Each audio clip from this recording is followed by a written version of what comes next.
Ni kulikonse amalawa anzanga amene mukutionera madzulo ano pa television komanso pa Facebook enanso amene mukutimvera pa radio kulikonse kumene muli. Ndine Brian Banda ndi program yapadera kuchokera mu mzinda wa Lilongwe usiku uno. Whether you are in Malawi or around the world, kulikonse kumene muli mwatilemekeza kwambiri madzulo ano. We are going to have a candid discussion on the state of our economy. I'm profoundly honored kuti ndikhoza kukhala ndi Dr. Dalitso Kabambe amene anakhalapo governor wa Reserve Bank ya Malawi, koma tsopano ndi president komanso candidate wa chipani cha UTM pa masankho amene akubwera pa 16 September pano. Bungwe la IMF layamba layimitsa kale dongosolo limene amalicha kuti Extended Credit Facility ECF pa 14 May mchaka chimenechi cha 2025. Kodi chachitika nchiyani? And what does this mean to the economy? Nanga kuyimitsa kwa dongosolo limeneli kukukhudzani bwanji inu Amalawi? Izi ndi zina mwa nkhani zimene tikhale tukambirana usiku uno. Ndipo mgawo lachiwiri la kukambirana kwathu chifukwa tikhala pano from now mpaka 10 o'clock. Ikathawa nawa titsekula malaini inu mudzitimbira kuti mufunse ndemanga kapena mufuna mulankhule ndi Dr. Kabambe. Nthawi ikakwana tikupatsani nambala ndi zonse zoyenera kuchita. Dr. Dalitso Kabambe, former governor wa Reserve Bank of Malawi, komanso president wa chipani cha UTM, we are profoundly honored once again kukhala nanu madzulo ano. Muli bwanji? Brian ndili bwino kaino. Ayi tili bwino. Tiyambire pamenepo kunena kuti mgwirizano umene tinali nawo ngati dziko ndi IMF under the Extended Credit Facility unachita automatically cease zonani pa 14 May. Chidachitika nchiyani? Inu mukuzimvetsa bwanji? Tiyambire pamenepo madzulo ano. Brian ndiyambe ndakutengera kaye pang'ono kumbuyo. Kodi IMF ndi chani? Okay. Akamati International Monetary Fund ndi bungwe limodzi la zachuma pa dziko lonse lapansi limene linakhazikitsidwa mu chaka cha 1944. Mukumbukira mwina Amalawi akhoza kudziwa kuti mu chaka cha 1917-18 to 19 tinali ndi nkhondo yambirira ya dziko lonse lapansi. Kenako mu chaka cha 1939 to 1945 tinalinso ndi nkhondo yachiwiri ya dziko lonse lapansi.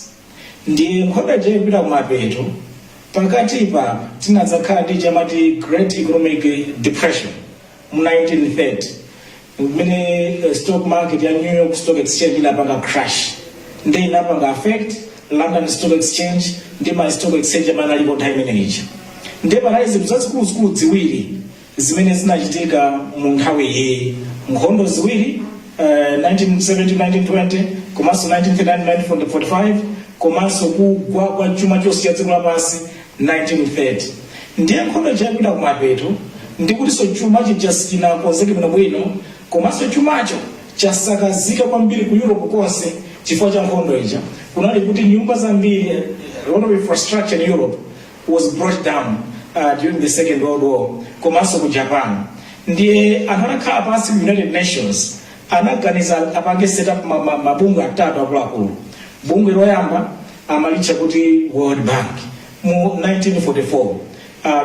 Koyambirirako imatchedwa International Bank for Reconstruction and Development, imene zasanduka World Bank itsogolomo. Limene ija bungwe limene analikhazikitsa specifically kunena kuti mmene nkhondo ikutha maiko onse amene anaonongedwa kwambiri chifukwa cha nkhondo ku Europe makamaka Germany, England, France ndi naotero maiko amene aja amangenso. Ndi World Bank idakhazikitsidwa kuti amangirenso maiko amene aja plus Japan ayimangenso. Komanso pokhazikitsa bungwe la World Bank 1944 anakhazikitsanso bungwe la International Monetary Fund. Cholinga chimene anakhazikitsa International Monetary Fund kwambiri inali kuti zimuika chuma amene chikuyendera cha maiko a dziko lapansi. Chifukwa chuma chikasokonekera malo amodzi, one stock exchange imene achita 1930 inakhuza maiko onse a dziko lapansi. komanso mukuma 2008 tinapeza kuti chuma chasokonekera ku America chinakhuza maiko ena osadziko lapansi amati contagion effect muchizungu. Nde chuma chikasokonekera mamodzi chimatha kupangitsa kuti kwina konseko zisokonekere monga zinachita 1930 2008. Nde bungwe la International Monetary Fund analikhazikitsa ndi zifukwa zenizeni zitatu. Chachikulu chidziona kuti chuma cha maiko chikuyenda bwanji chisasokoneze chuma cha maiko onse adziko lapansi amati surveillance, economic surveillance. Choyende mene khazika IMF chachiwiri timene khazika IMF nchonena kuti chili ndi ma economists amene amathandiza maiko with capacity building. Adzathandiza kaona tipena pake pakusokonekera pavunda sipakhala bwino alithandize dziko lija ndi capacity building upangiri wabwino wazati mwanjira ina amene aja makhanga ndi madokotala without borders amene amakhala kuzungulira dziko lonse lapansi ndi kumapereka upangiri kwa maiko kuti maiko aja akhale ndi ndondomeko zoyenera zoyendetsera chuma chawo kuti tsiku lina chuma chisagwe chisonongese chuma cha dziko lonse lapansi. Ndiye chachiwiri anachikhazikitsa IMF. Chachitatu anakhazikitsa IMF kumene kuli mavuto amati balance of payment. Kumene kuli mavuto oti mulibe forex mukanika kulipira zakunja mwina mmene ngati kuli kwathuko mafuta tukanika kugula tibe forex tukanika kugula fertilizer tibe forex maiko onse amene alibe kuthekera kogula zinthu zakunja amene ajawa amatha kupatsidwa thandizo amati balance of payment support. Ndiye timakhala ndi ngongole imene ntchito yake ndiyo kuthandizira balance of payment support.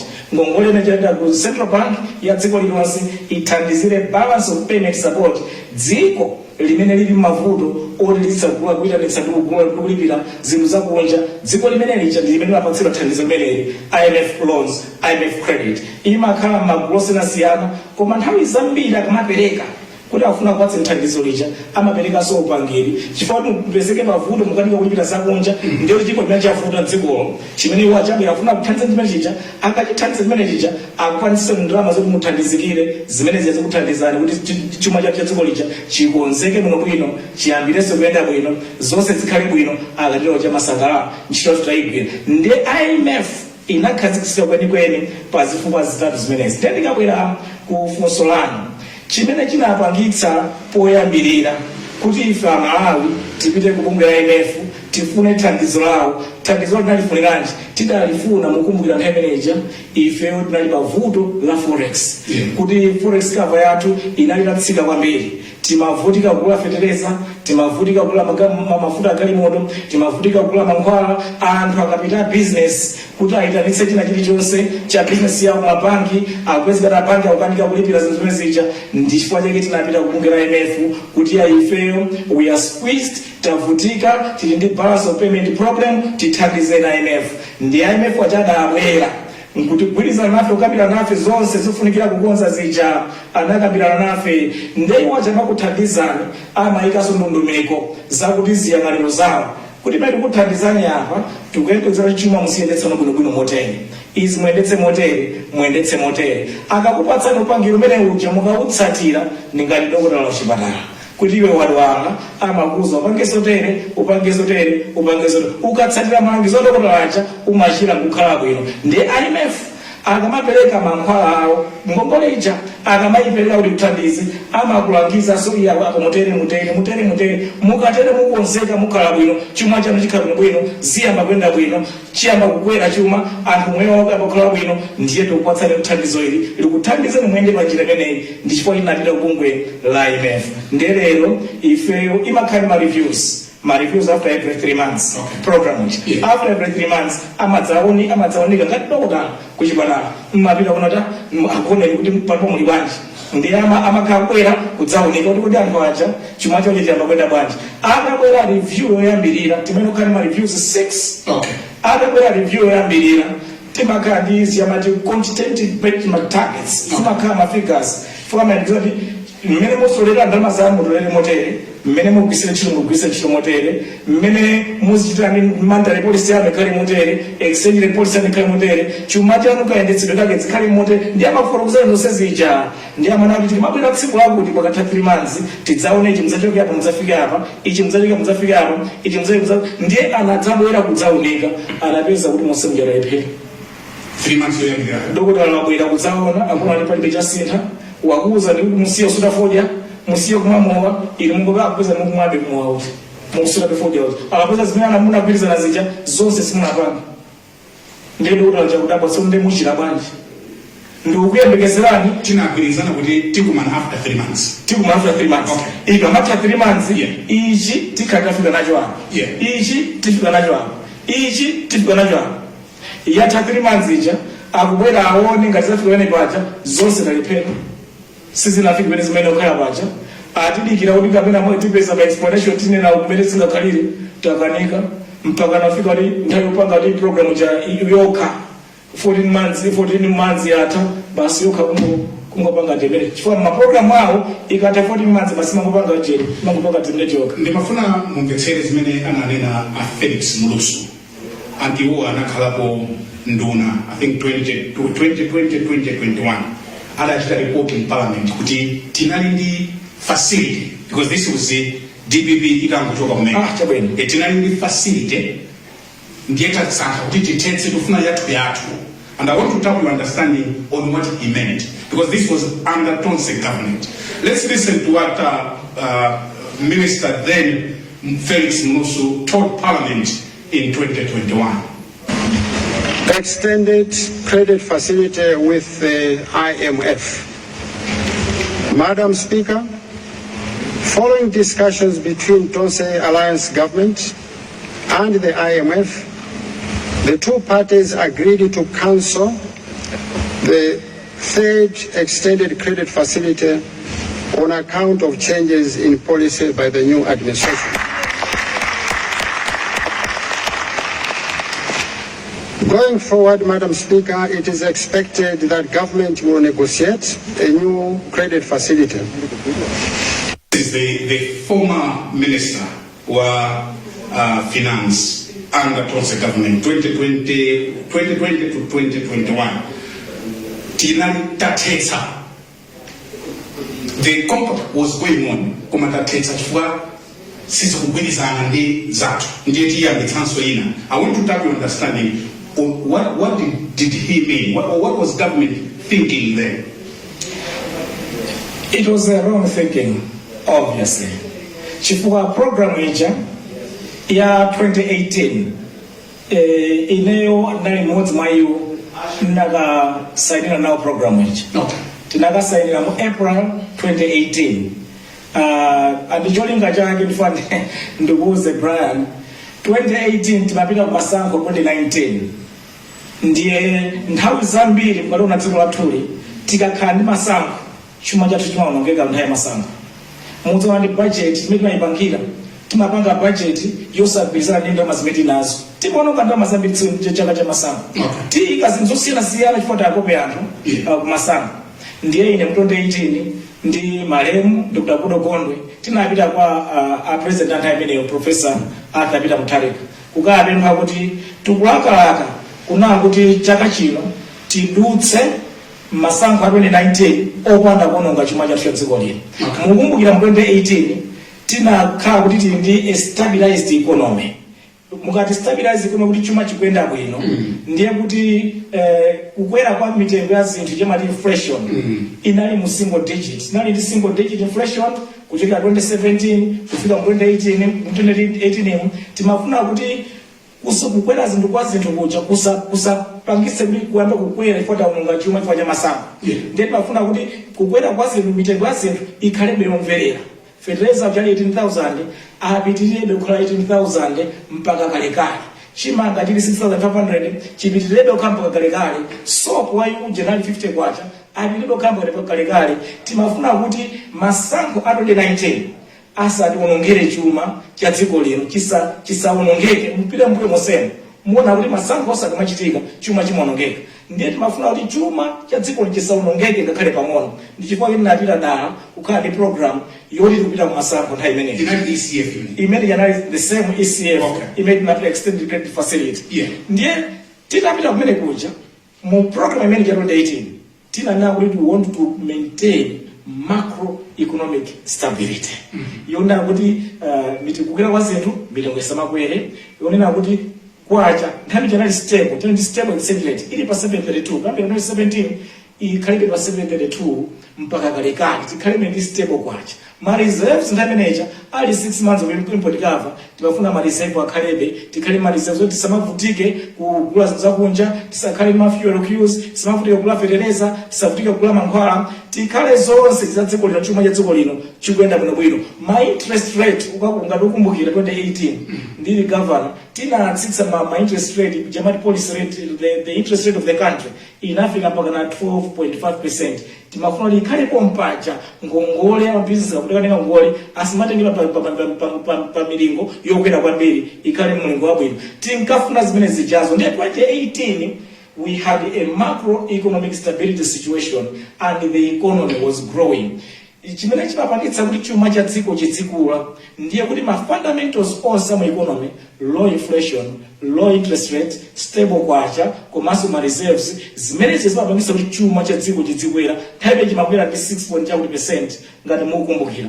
Ndiye timafuna zimene zichipitirire over time chifukwa chuma chikamakwera ndi chimene chimapangitsa kuti moyo wa anthu mdziko ukhale wabwino. Ndiye program manager tinayipanga ndi zifukwa zimenezi chuma cha dziko lino chikhalibe chokhazikika komanso chidzikwera kuti moyo wathu ukhale wabwino. Ndiye objective ya program manager. Ndiye awa kubwera zonse zili bwino. Of course there was a strain imene inachitika 2020 ndionena kuti mbere amaboma limasintha panazapezeka pali COVID-19 inamba mu 2019 December ndikulowa mu 2020 COVID-19 manager komanso tinali ndipo protracted election and the double election 2019 ndi 2020 zimene zija ndi ma demonstrations anachitika pakati paja for the whole year slightly affected the economy. Actually, because of that, they needed more than ever before to maintain that program. Chifukwa program manager imapereka prescription ya bwino kuna kuti chuma chipitirire kwenda bwino chonchi kuti mitengo yazo isakwerebe kwacha khalebe kukhazikika ma reserves akhalepobe komanso chuma chidzikwerabe chimo cha dziko zimafunikana kuti ndalama zimene akutolera ndi ma tax revenue measures komanso ma expenditures zimene akuyendera zonse zikhale zabwinobwino komanso monetary and exchange policies zonse zikhale akanapitirira ndi program manager. Ndiye kuti bwezi tilibe mavuto onsewa amene tikuwaona lero amene atipomboneza mutu lero kuti zinthu zakwera kwambiri my interest rate chakwera cancelling an already existing ECF in 2020 was a mistake. That was a dangerous prescription of what needed to be done in this country. That was a serious mistake. Chifukwa that cancellation has led to be where we are today. Okay.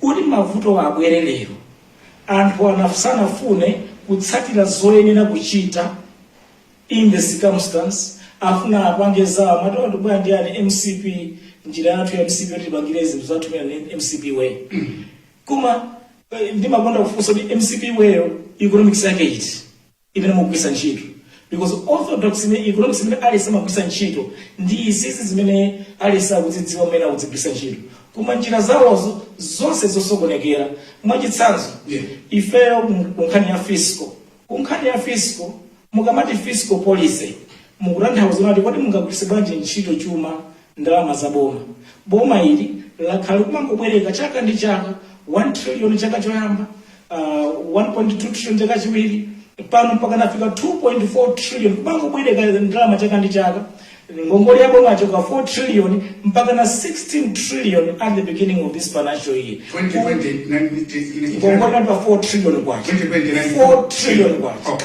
pano ni 16 trillion kwacha tukamba chaka cha bomachi afuna abwereke 2.4 trillion chaka chino ndiye tukagwa ku 18.4 trillion and not only that mafuta onse watu kumwawa akungobwereka ngongole zokhazoka ma contract ya milimbira amene aperekedwa koko ali maria zokhaoka kunkhani ya mafuta PSF in red in deficit kuli zingongole zambiri ku PSF kuja zosalipiridwa anthu akumwa tikupanga subsidize mafuta dziko lino, aku Zambia akuzama mafuta dziko lino, aku Tanzania akuzama mafuta dziko lino, aku Mozambique akuzama mafuta dziko lino, because our fuel price is subsidized. And yet if forex tilibe tikupanga subsidize for people in Zambia to come and get fuel from this country.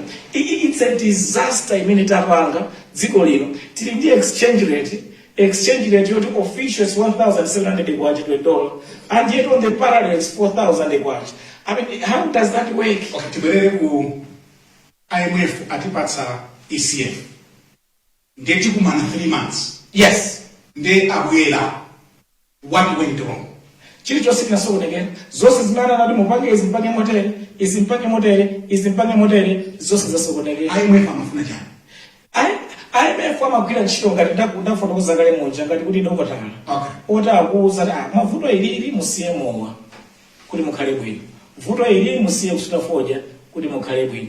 Nde iwe sukusiya mowa, sukusiya foja. In the case of the actual parameters IMF, timakhala ndi ma quantitative targets onena kuti ifeyo titolera ndalama makuti chaka chino, tigwiritsa ntchito ndalama makuti chaka chino, chotero zimene tingabwereke ife ndi zotere. Ikakhala nkhani ya exchange rate, exchange rate yenda motere, ma reserves atoyenda motere, ikakhala nkhani ya monetary policy iyenda motere, komanso pali zina zimene ifeyo tiyipange zokonza zosiyana mu economy kuti zino zikhale bwino. Ndiye magwirizana zonse zija zokuthandizani kuti chuma mu economy chiyende bwino, koma iniyo zonse zija simunapanga after 3 months.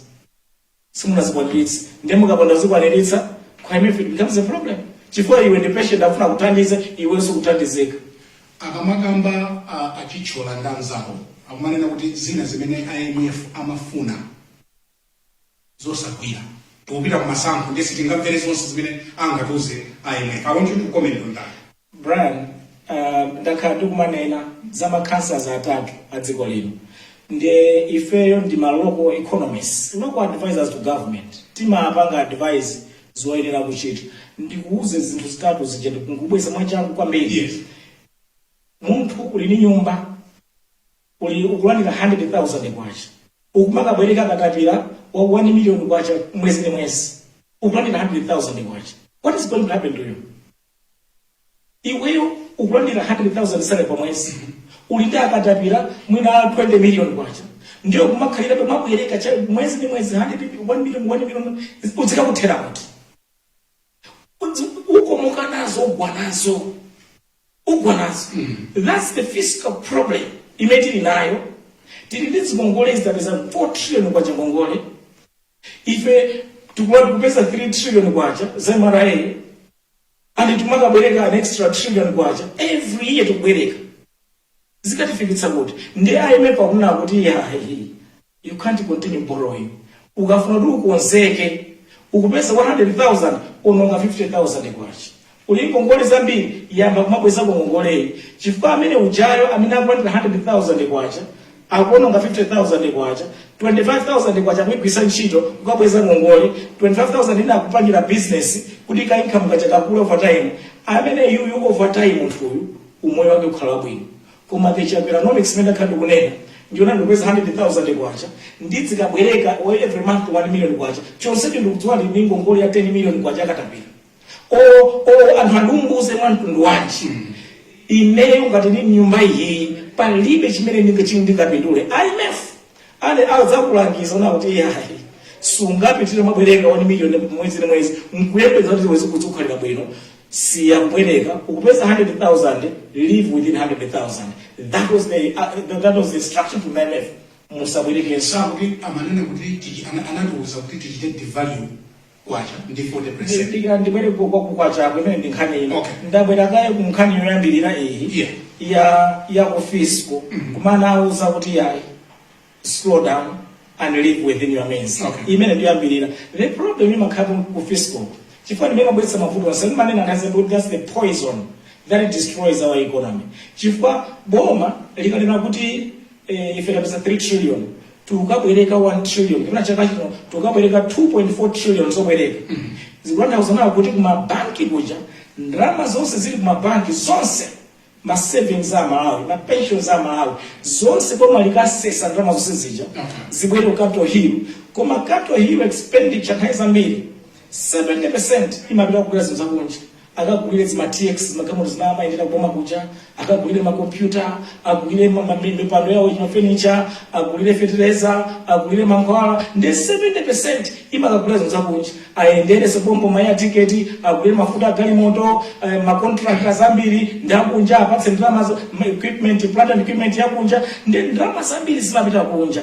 So two problems. Mukabwereka kwambiri ngati boma. Mukabwereka kwambiri ndiye kuti mukazitenga ndalama zosiyende banking system, ma pension ma savings anthu, private sector mwaipanga paralyze. Singatese kubwereka kwa ndalama kumene kuja, chifukwa mabanki aja apereka ndalama zonse kuboma, ndiye you are killing your private sector.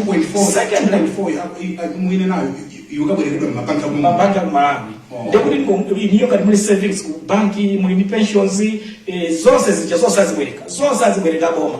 Andi banki amakombera kwambiri, mukamane na banki mupanga mapindu ambiri, mupanga mapindu ambiri, chifukwa ndalama zija amazibwereka na boma. Ndiye boma is risk free. Akabwereka 2 billion ka interest 10%, zonse angwapatsa kata 90 days treasury bills and so forth. Ndiye mabanki ajama amakhambi customer chachikulu chakhuta bwino boma. Achibwereke ndalama chikamabweza interest, mabanki so akulemera mbali naye. Pamene chifukwa chake amanena kuti chuma chikuvuta akulemera ndalama bank work, because amabanki ali ndi good customer akubwereka ndalama. Pamene ndalama sezija mwazichotsa mu economy moja, ama private sector palibe wina aliyesangathe kuzibwereka ndalama zija, because it's now empty. Ndiye ma business ambiri amalowa pansi amasokonera. Chonsechi mufuna kuti ma private sector akupangire na kulembere na anthu ntchito pamene ma business alowa pansi. Ma private sector akutulutsireni katundu ambiri to grow your economy, mwapanga paralyze sangathe kupanga zimene zija. Ma private sector mwakuzana panga export zambiri kunja, akubwereseni forex, mwapanga paralyze sangathe kupanga sezija. Mapeto wake ndiye kuti economy yonse imatsika, chifukwa ndalama zonse mwazichotsa mu economy mwakalipatsa boma limene silimapanga grow that money, mwalanda amene akanapanga grow that money, a private sector, and in the process your economy collapses. Nchifukwa cha kulembera 2020 uzafika pano economy mwapoti yakwera by 1%, 2%, 1%, 2%, and this is the first time in the history of the Republic of Malawi since 1964 for a 4-year stretch where the economy was growing between 1 and 2%. This is the first time, and the MCP government should check the record. It has never happened in this country for a 4-year stretch. This economy is going to grow by 1 to 2%. First time, it's going to grow by 4, 5, 6%. Munhaya malima pingu mpaka nafika 9.8%. China, tungo wapata chisanzo cha China. China mu 1964 per capita income jati matenga kuti zimene munthu amapeza on average pachaka inali $163. Ife kumayi kundili pa $210. Kutanthauza kuti per capita income yo Malawi inali yolemera kuposa China 1964. Lero, 61 years down the line, 2025, China per capita income ndi $17,000 per person. Malawi ndi $510 per capita per person. Tangochoka 210 kuzafika 500. What a shame as a nation that we haven't done better. Koma chipangitsa kuti nozimzienda bwino the private sector. That's why they call them the engine of growth. Boma ikanali kusiya ndalama zija sili kumatenga ndalama zija, my private sector will be using that money to do various business and grow the economy. As they are growing the economy, they are growing the wealth of the nation. Kuma mukamabwereka kwambiri mkwalanda a private sector ndikuisa ntchito kuti agwisa ntchito ndalama zija. Chachiwiri ndanaudi this is a poison of borrowing. Chachiwiri chonako kuti ndalama zija tikazitenga tikamakagulira zakunja, it means kuti titenga kwacha mabanki munja tisintha kukhala ma-dollars ati tikaguleza zakunja, ndiye kuti ndalama ijaso kuzasesa ma-dollars onse in the economy. So it has two tough problems. Kuchosa ndalama zija mwapanga deny na private sector. Mukakagulira ma-dollars, muchosa ma-dollars onse, ndiye kuti kwacha nayonso ili mavuto ili under pressure. Nchifaya kanthu mafunso kuti kuma ino 2020 forex nali 6 months of import curve. 2 years down the line, you say giant. yapita kuti chifukwa ina kuti mmene makabwereka ndalama mu banking system muja ndikugulira madolars onse mwasesamo ndemwe ajanokanikane nkhuku yemwe mazira ake ikuyamba kudamba kuti mazira ngachali kuti utamaweka mazira chifukwa wakabwereka ndalama wadzigwisa ntchito kule zakunja madolars onse atha mu system kenako kwachamba kusunda kuti kwacha ichoke penane pa 732 pa chimafikale 1000 chakuti pa official 4000 5000 pa parallel chifukwa chona kuti boma inatenga ndalama sezi chendo kudziononga ndi chifukwa cha IMF anapanga advice musabwerekenso ndalama zambiri from the market then wacha anakanika anauza kuti exchange rate yanu muipange motere anakanika ndi malangizo amene timakhati kunena kuti malangizo awawa ndiwoti munthu akhale bwino chuma chikhale bwino koma mukapanda kumvera malangizo acho IMF unaosamanga kuti osamva itani timuleke tiona kuti zimthera bwanji ndi kusamva kwake ndenjezere mbali ya exchange rate exchange rate ni nkhani yovuta kwambiri brand exchange rate mukaona kwacha yathu ija especially now kuti alimi akugulitsa fodya alimi aja agulitsa $3 yawo $2 yawo agulitsa fodya uja koma no alimi aja kuti alipidwe ndalama zawo zikuenda kudzera ku mabanki akaisintha pa 1700 kwacha to the dollar ndeka ndalama kawo kacha kama khala kochepa ngati anagulitsa $1 fodya 1 kg $1 apeza 1700 kwacha for that dollar akanagulitsa pa parallel market akanakapatsira 4000 kwacha 5000 kwacha mwamona mulimi wa ujena fodya mete kumuphera mulimi wa fodya tikumupha kwambi tikumpweteka mamuda kanapeza 4000 5000 kwacha akwenda ukalipida ku banki akumirizidwa ukalipida 1700 kwacha in your brand mukana CEO wa Limberif mwatumiza fodya kunja wa $100 million wakumwa mutumiza kunja mmene mutumiza kunja $100 million ndalama imene ikadzera ku official bank official market mupatsidwa 170 billion kwacha koma no ikana account ndalama jamaipeza yadzera ku parallel ikanakhala 400 or 500 billion kwacha ndetaganiza you are the CEO of Limberif uku 500 billion kwacha uku 170 billion kwacha isn't that criminal isn't that criminal policy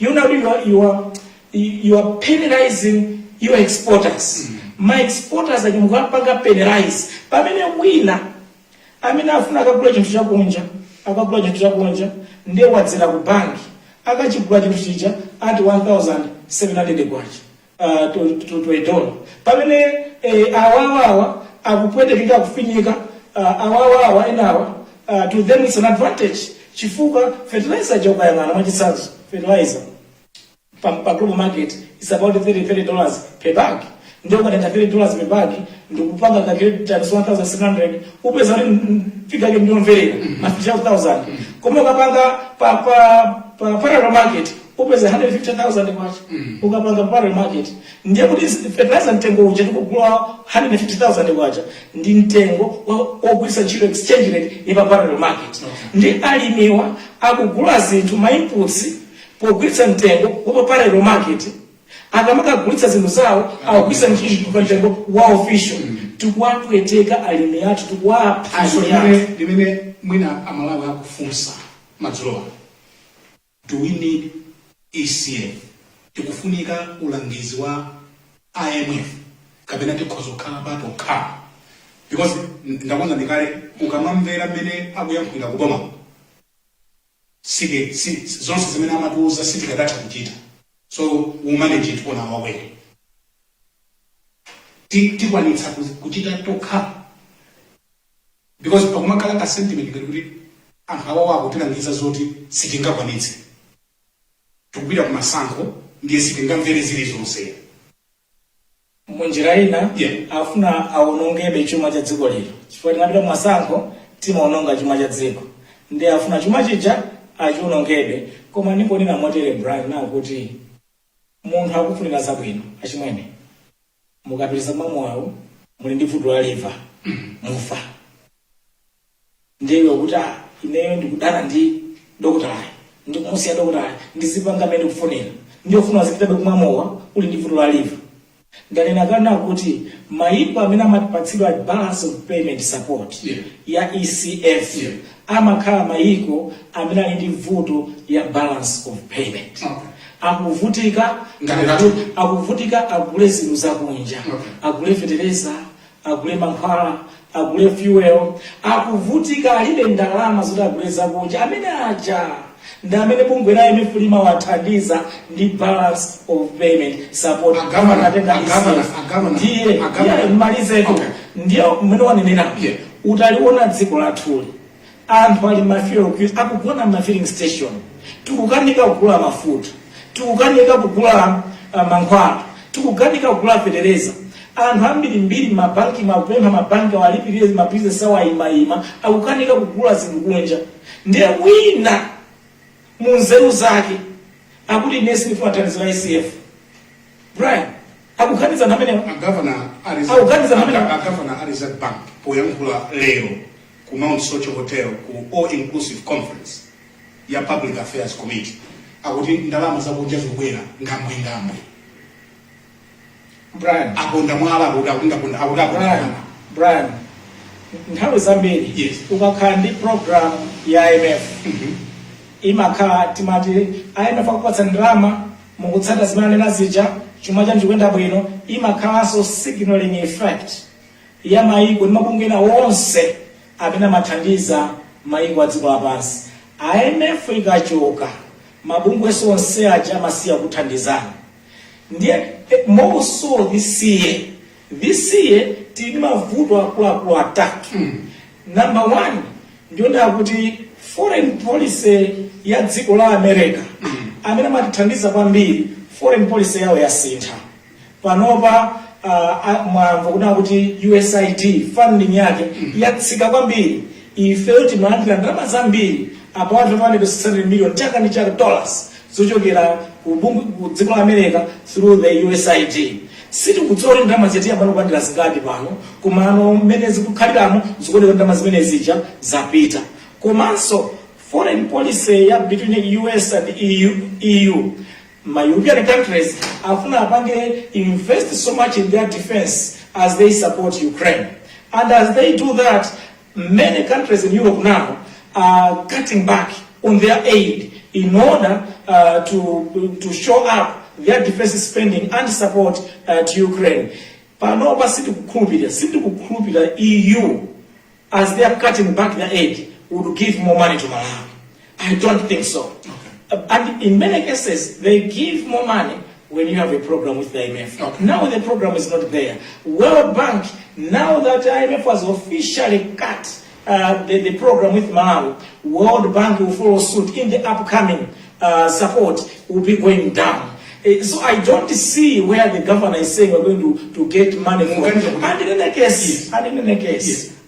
case, what it means is, if they want to go and apana tukuma mafuta abile kubadea abeleke kaleta through that letter of credit abeleke hapo tukungokalira kubeleka.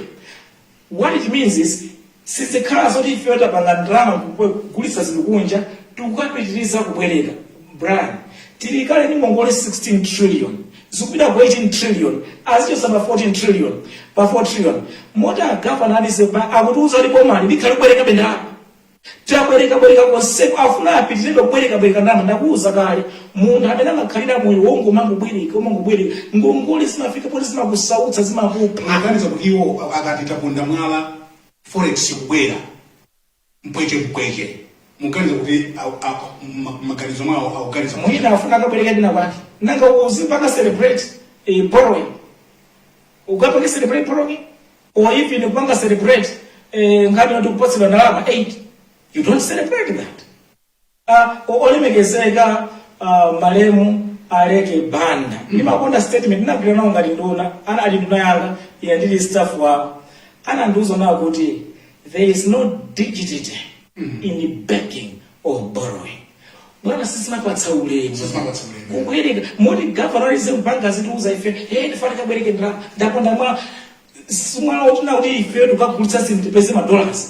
kuma mwana unati mfandika pemphera kwake, mwana unati mfandika bwereke kwake. What kind of language is that? There have also been, Mr. President, the global shocks. Nziko particular pasima. El Nino, war in Ukraine. Ndiye banalizo zina zimene zinatibwera chilala ndi zina zotero. Akuboma amanena kuti sitikadata kupanga zonse because there were these global shocks zimene zinatikhudza ife. What's your comment on that? Sizona bodza boma ilele ndamabodza kwambiri limachulutsa kunena bodza. Sizona kunena ilele ndi sumudziwo. COVID-19 inayamba 2019. Yeah. Into 2020. Even the governor of the bank. The economy was stable. So nzaboza. Ndikuti COVID-19 inayamba 2019 into 2020. Inatha kumapita 2020 COVID-19.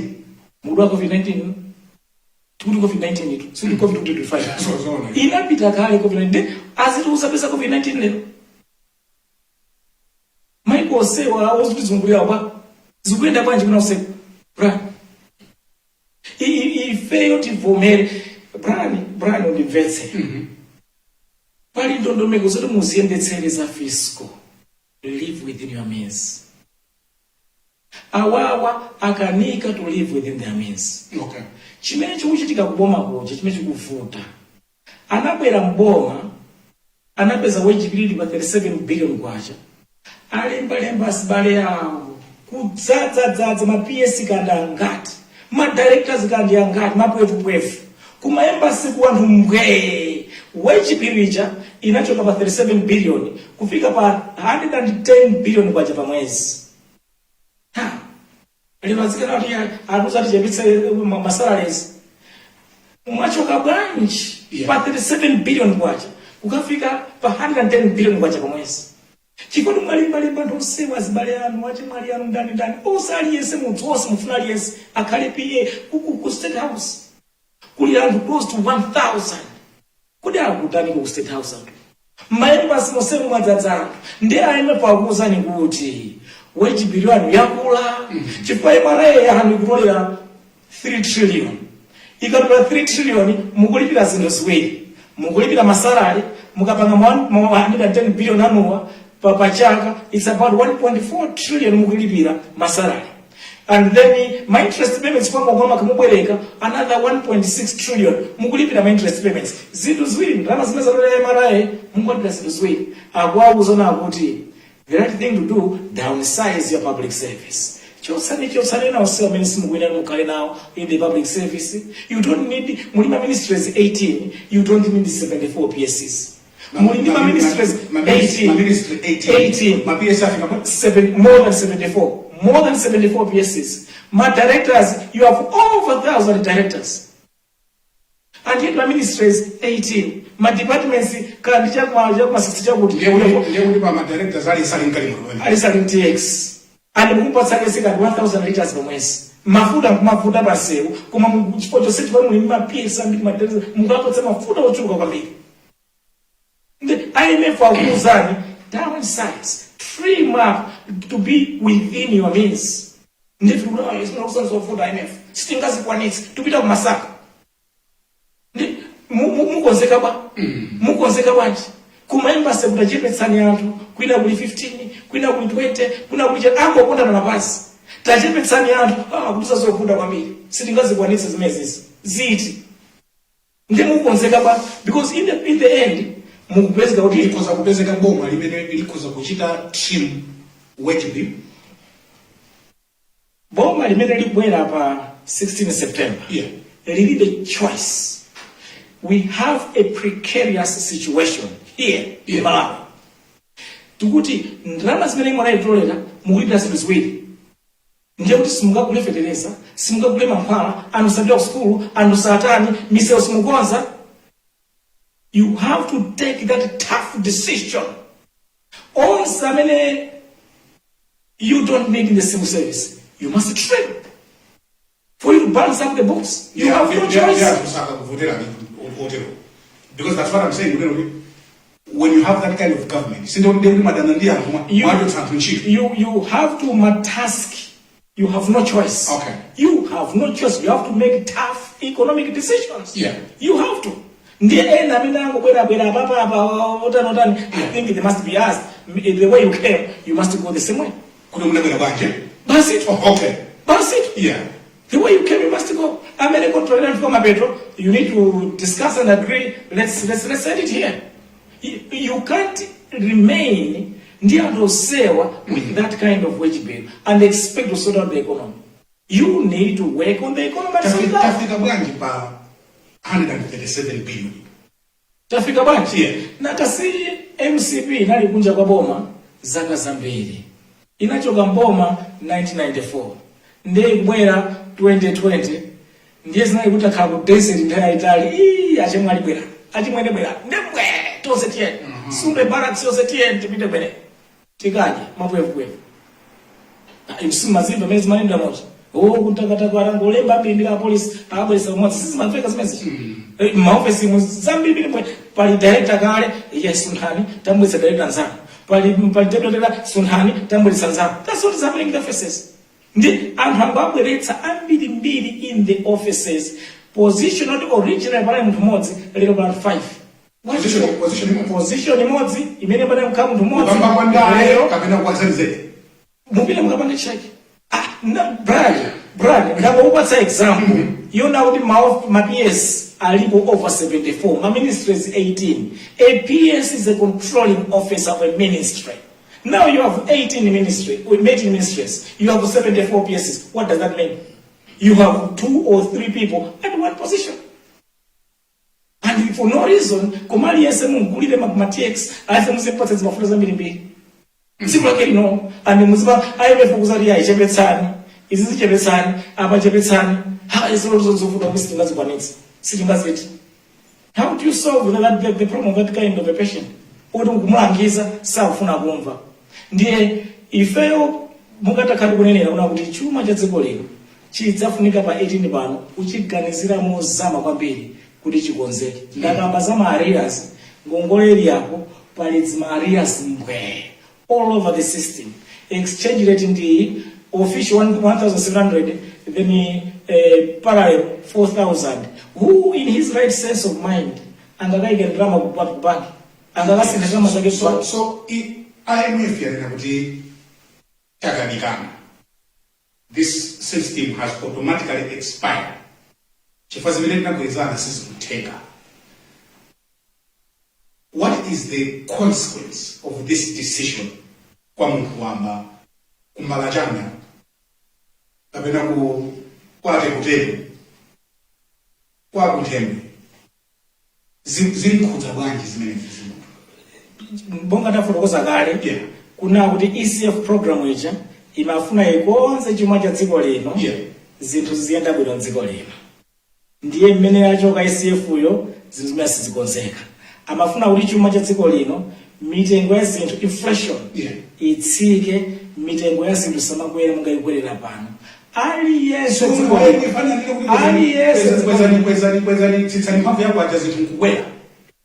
I am pangu kutazana kukonza mavuto wanu. Okay. You are not supposed to bana kuti kuuza ndipo vuto wanu mwali panganoka. Okay. Mongera nena moja kuna kuti vuto la nkhani ya kwacha. Yeah. Likubwera chifuna kuti inuwe mukukanika. Aha. Mukukanika kuti musiye kupanga spend and borrow from the fiscal side. Okay. Mukamaka bwereka ndiyo ti madollars osimukwachosa mu system. Mukupangitsa kuti pakhale wage pakati pa official ndi parallel. Ndiye chinthu chofunika kuchita ndi kumusiya kubwereka. Koma ngati simukasiya kubwereka muigwetse kwacha. You have no choice. I see. You either have to stop borrowing okay. Or ukagwetse kwacha.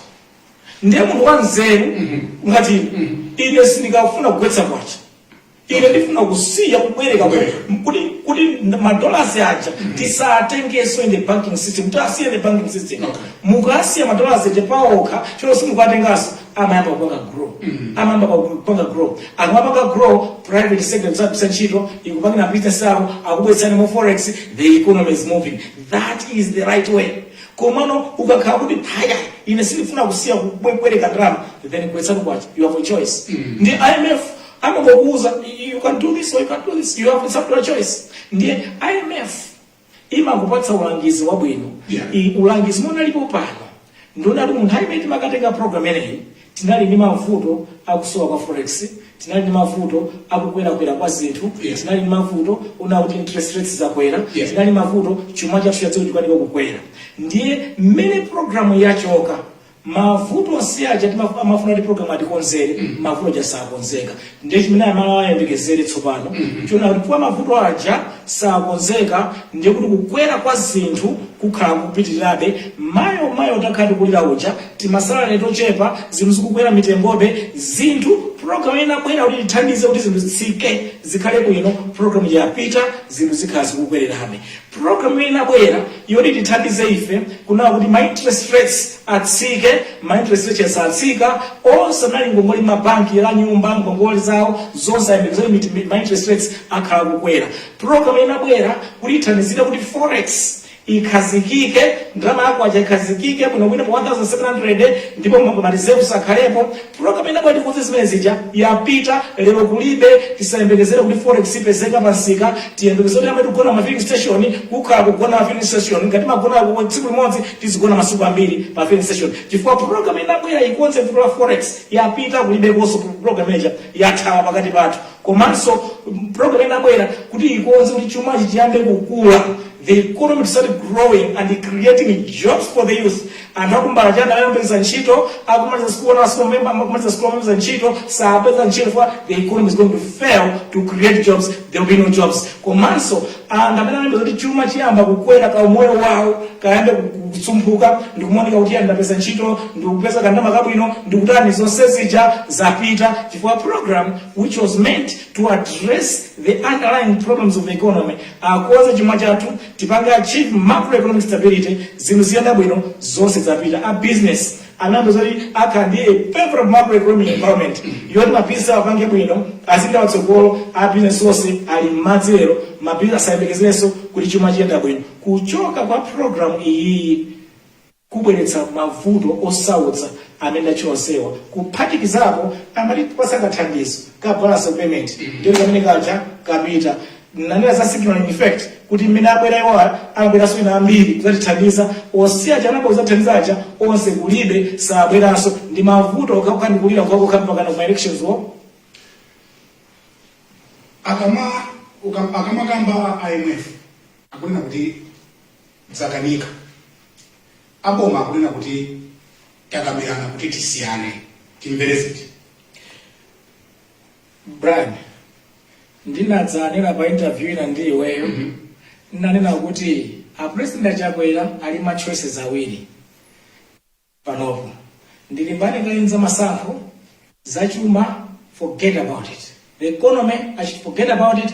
I will sort it after election. Uwakumukira pamene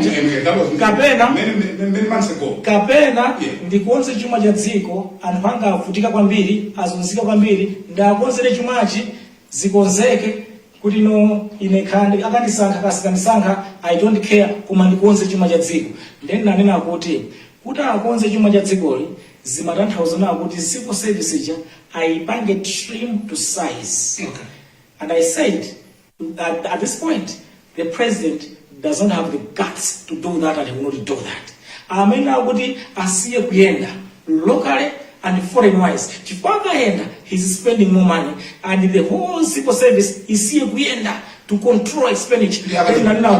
Nana kuti zimene zonse ndi masankho sangathe kupanga chifukwa akwena apita akapange campaign azikhala kuzungula dziko lino ndesa akwanitsa. Komanso nati akwena kuti achepetsa anthu ambiri maembasi apange trim ma cabinet ministers apange trim monse mwachepetse zimenezo sazikwanitsa because that's the cure that the economy needs. Koma zimenezo sazikwanitsa ndechifukwa sazikwanitsa pa ma choices awiriwa asankha kuti chumachi kagwerenuko amalawi zanu izo mukukutika mulira mpaka ma elections ine ndile mfanekeza masankho angawa ndikawina ndizaoneza chuma ndizimena nenatu lero ani wamba maonga nakuza cha ndamenewa lero apherezeka kuti boma na kuti IMF zoti ife tiyambe kulimbana kukoza za chumazi zimene forget about tisazona tizabisa masankho pano tipange kayi za masankho tiyende titikule tipange metikatotera tiwonongebe chumachi mpaka na masankho tikawina ndeti zako zikakhale pasina mefu tithandizeni kukonza zipange pano ngati mwango tipeza kumene tili katikati mwa Times Special with Dr. Dalitso Kabambe, former governor wa Reserve Bank ya Malawi, komanso president wa chipani cha UTM, amene swayimire chipani cha UTM pa 16 September pano ngati presidential candidate. Tikhala ndi breki ndipo tikabwerera ku breki titenga mafoni anu ndemanga. Muzitimbira pa 088-427-2000 088-427-2000 ndibwerezanso namba layo mwina mufuna mukatenge cholembera pena pake 088-427-2000. Dr. Dalitso Kabambe akulankhula za third revolution. Ndimafuna kuti pamene tikupita ku breki mutamvera bwinobwino kuti akuti chiyani akukamba za third revolution. Tikangotha kubwerera ku break kumene ku continue our conversation kani yathu madzulo ano yakhazikika kwambiri pa economy ya Malawi, chuma cha dziko. Tikabwerera kodi zinthu zimene zakwerazi tsiku lina zidzatsika kapena zinthu zikakwera zakwera fatimamba kwanza tu kuti fuel watsika, bread watsika, koma kwathu kuno sitimamba kwenikweni chikakwera chakwera basi. Kodi zimatheka in the economy kuti zinthu zimatsika, and what does it take kuti zinthu zitsike? Ndiye Brian Banda madzulo ano live from Lilongwe. Let's listen and watch Dr. Kabambe's third revolution, and when we come back we'll take your comments, calls and analysis. Musadalikire, this is Times Special here on Times Television.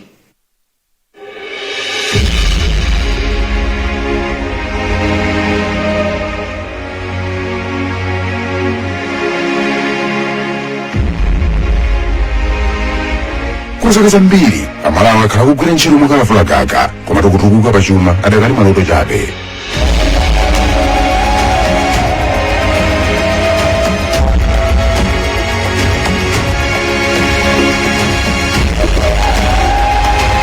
Kusintha kwakukulu kwa zinthu Malawi kudachitika koyamba mchaka cha 1964 amalawi atalandira ufulu odzilamulira.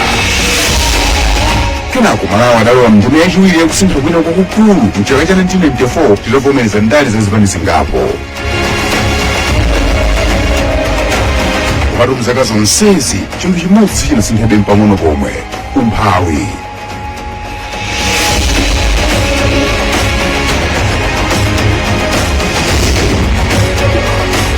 Tsopano kusintha kwachitatu kwafika. Kusintha komwe kudzangetsa dziko la Malawi ndi nzika zake mu nsinga za umphawi ndi kutika pa ulendo wopeza chitukuko ndi kusintha kwathunthu.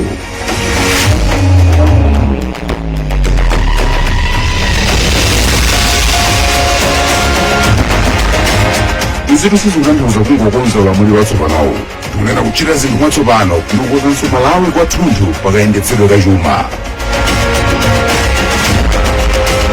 Ndi nthawi ya Malawi watsopano yodzadza ndi mwayi woyenera wina aliyense. Malawi amene tidzamange limodzi modzipereka ndi mosawiringula wokhala ndi chitukuko chofanana dziko lonse.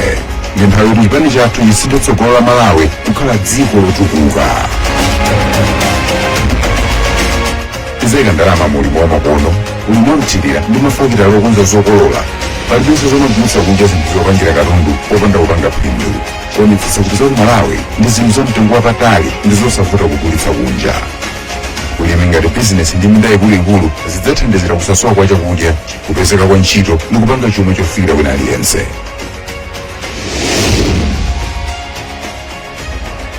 Kwa nthawi yayitali chuma kuchokera mzachilengedwe zathu chapindulira anthu akunja. UTM idzasamalira zachilengedwe zathu mafakitale ndi kugulitsa zinthu zopangapanga ndi cholinga chopezetsera anthu ntchito ndi kupanga chuma cha dziko. Ndizomangamanga zapamwamba komanso malo ochititsa kaso kuphatikizapo misika yokhazikika, Malawi adzakhala limodzi mwa maiko otsogola pa ntchito zokopa alendo mu Africa, motero kubweretsa ndalama zakunja ndi kupereka mwayi kwa anthu athu. Tidzapanga mafakitale opanga dziko la Malawi kukhala lodzidalira, kuchokera kuzomba nsalu mpaka njira zamakono kuchita zinthu. Tidzapanga zinthu, kuchita maukadaulo ndi kugulitsa kunja, kupanga ntchito zosawerengeka. Nthawi yomangoyankhula yatha, ndi nthawi yochitapo kanthu.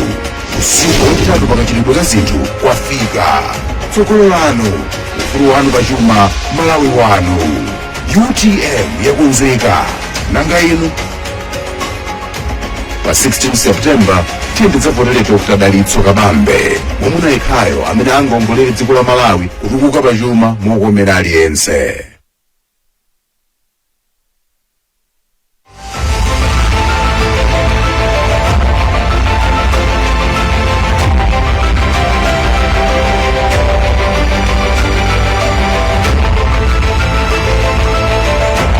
Malawi uli misongo dalira chabe kupeza chakudya chathu tsiku ndi tsiku ndi maziko komanso gwero la zambiri umadyetsa anthu athu, umayendetsa chuma chathu ndipo umapezetsa ntchito 80% ya chiwerengero cha anthu mdziko lathu.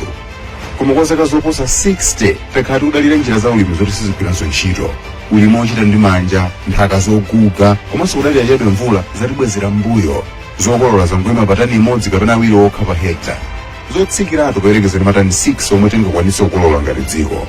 Nawo alimi athu amagulitsa zokolola zawo popanda kuzisintha kukhala katundu osiyanasiyana imwe angawapatse phindu lochuluka.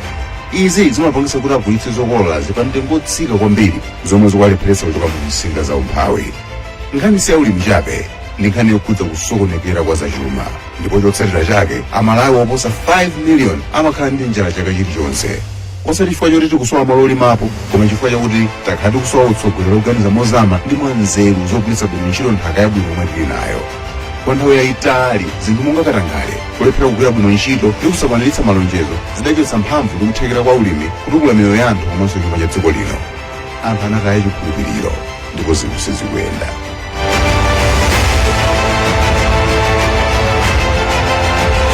Pansi pa utsogoleri wa Dr. Dalitso Kabambe, katswiri pa zachuma ndi gavana wakale wa banki yayikulu mdziko muno Reserve Bank, UTM idzayika 500 billion kwacha chaka chilichonse ndi cholinga choti dziko la Malawi lidzikolola zochuluka mopyola zomwe timakolola.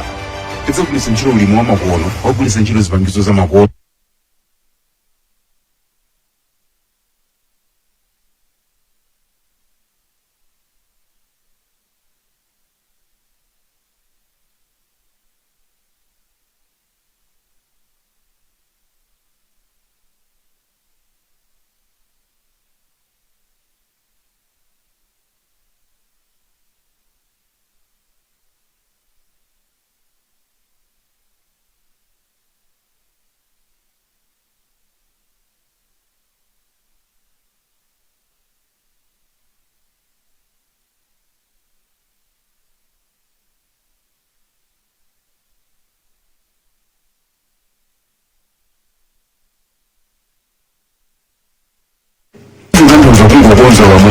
mukungu tipeza kumene mukuonerayi ndi program yapadera usiku uno ya Times Special. We are having a candid conversation ndi Dr. Dalitso Kabambe. Mangofunanso ndinene kunena kuti if at Times Television ndi ife otseguka nanunso ngati muli ndi zokamba za economy, bwerani mugule nthawi pa television mwafotokozera Malawi. Fuka mene ena kuzomanena kuti koma akabambewa kuti atani pa TV pa. Inunso kandi no MCP, kandi no APP, kandi no ATPP, bwerani tikambirane za economy pano. Monga mene achita Dr. Kabambe. Ndikulandeni kugaula chiwiri komanso omaliza madzulo ano. Ndathokoza kwambiri Brian. Zinthu zikakwera kumalawi zimavuta kutsika. Kodi ndizotheka ndimapereka chitsanzo cha mmidzi mwakuti muli sopo wina amati Nima? Yes, Nima. Amagwiritsidwa ntchito ndi anthu ambiri, yemwe amasambira, yemwe amadzola, koma akakwera satsika iya amalawi amene akutolera pano kudatsa kukhoza kukhala ndi tsiku lino kuti zinthu zatsika mafuta ophikira akhoza kutsika because that's what Malawians are looking for. I wanted your candid comment on that one, Dr. Kabamba.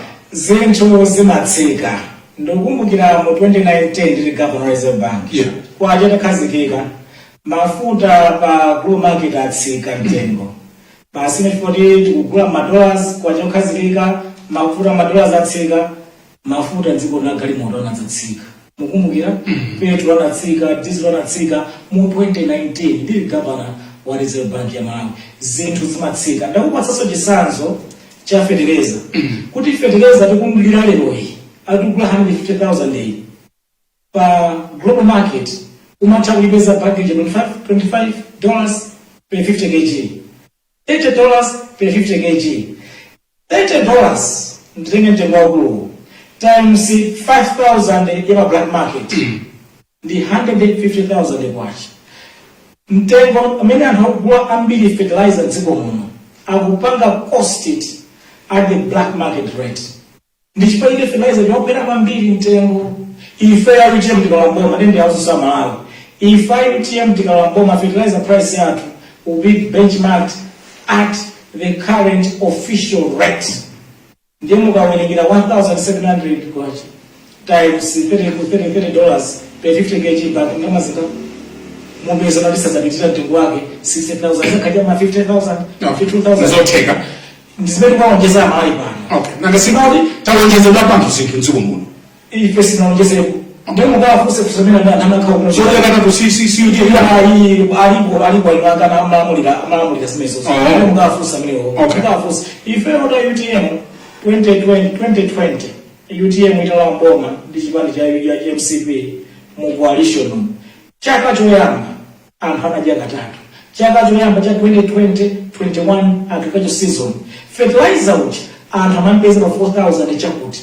check the reports anthu anapeza chiza mbili anthu ali chimanga cha mbili chaka choyamba cha policy alliance mnthawi manager Maremu Nsimawose Mtendere founding president atu former president wa UTM Dr. Klaus Chilima ndaye ya kugwira ntchito ndaye manager first year fertilizer mtengo unatsika anthu anaja katatu and we have the record for that zikangamba kusokonyekera kupanga zisiyana apanga zilicha kwazo zakucha nkuwasiya pa benchi chani nione mavuto sewa when Mr. the MCP way mavuto sewa na bwira komali akanapitirira kuti wajawa pitirira ndime zikabina kaya first year kwezi nzivi na bwino sisi napita mwene zafikirapo ndipo wako kuzala mazi chifua amawi ni ngoni akuza zinachitika ndiye ndugu yanke again kunena kuti kodi zinthu zimatsika ndipo ifa UTM ndimawaboma fertilizer likamugula pa $30 mine ali lero pasika tizakusinda pa 1,700 kwaja per dollar mtengo wake udzakhala around 50,000 kwacha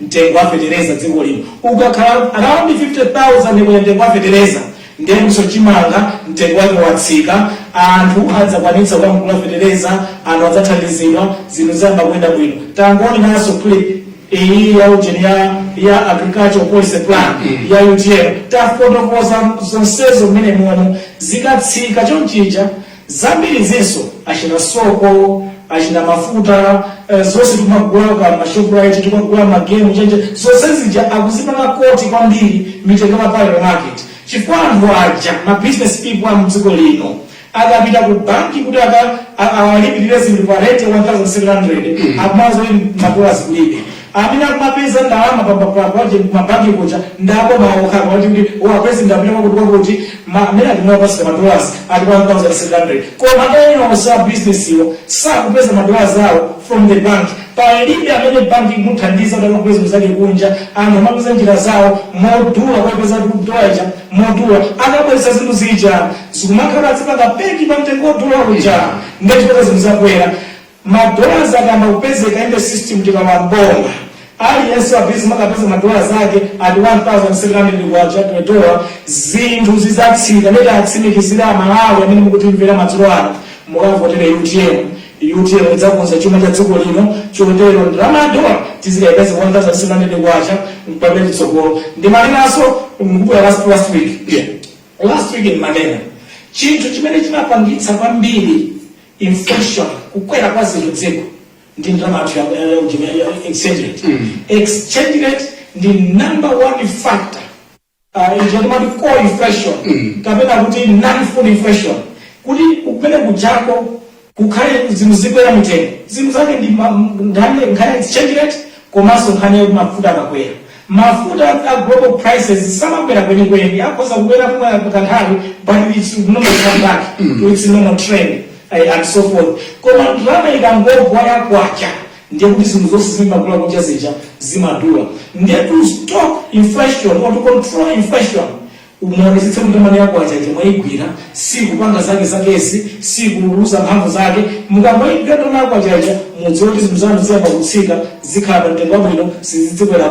Ndiye ifa UTM ndinolaboma tidzaonetsa chuma cha dziko lino kwacha ndiyo khazikika. Ikakhala khazikika mitengo ya zinthu yonse timagwira kunja ikhala bwino. A business inafuna nchona kuti azichapira banki kuja akapempha ndalama zija kuna kuye zinthu azichakwalipirira paleti manager zikabwera apereka mtengo wabwino kwa Amalawi. Iwo aja sangafune kuti azidulitsira Amalawi chifukwa musawagula afa ndo apatse mtengo wabwino amakanika kupeza maplasi mtengo wabwino amakapeza black market apite ku Zambia apite ku chipata apite madera kwa plus zija ndezitengeza kwera mafuta jakwera zophikira masoko akwera zonse zidzakwera chifukwa business ajakukanika kupeza ndalama at that rate akupeza at this rate ndiye akangoyamba kupeza at this rate muona zosija zatsika ndiko.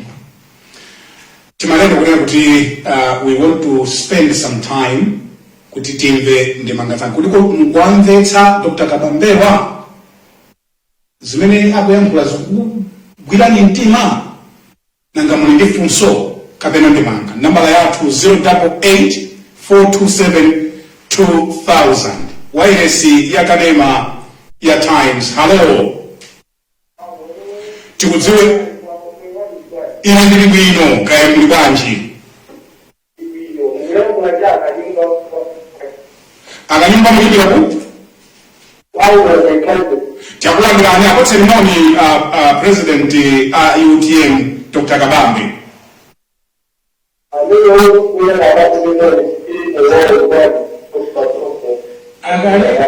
Akalinga moyanga walikuwa kwambele ndio hilo tiembe akalinga tiembe ni machinga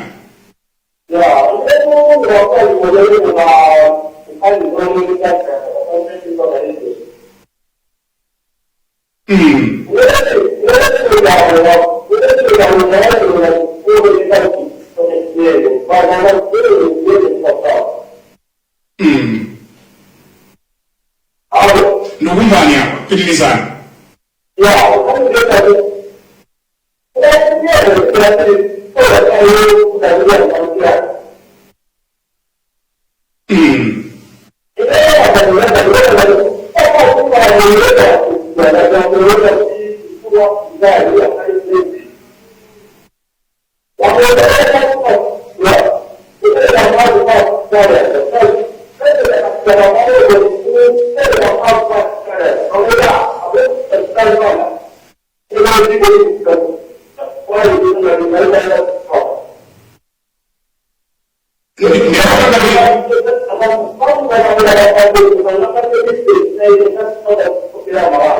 Chabino.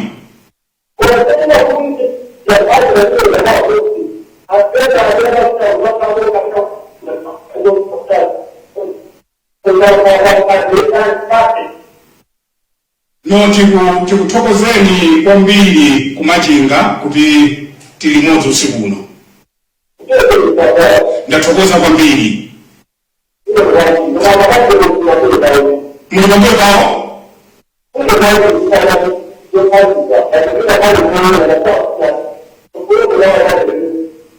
Unakonzana ndio usokoroka?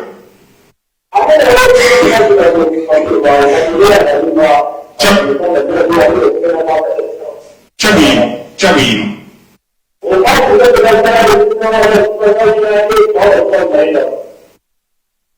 Timire pamenepa kumachingako ndikuthokozeni kwambiri uno usiku koma kuti mwapeza mpata wotimbira mwatilemekeza kwambiri.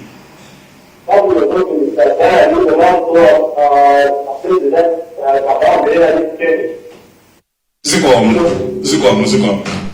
Ayi, ndemanga zanu zikubwera pa 088427 2000. Titanga ndemanga zitatu, then I'll give you an opportunity kuti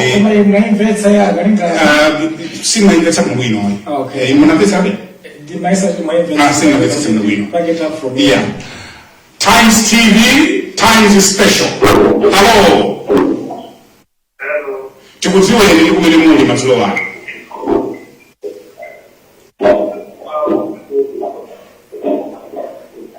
Hello. Pawina mzee kambili kumwenye kwa vino.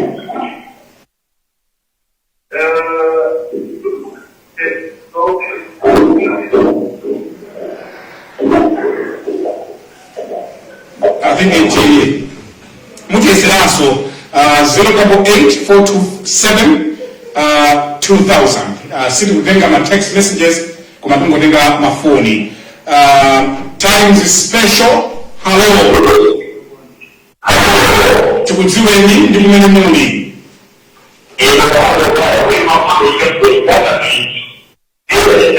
Ayohani mulimbira ku?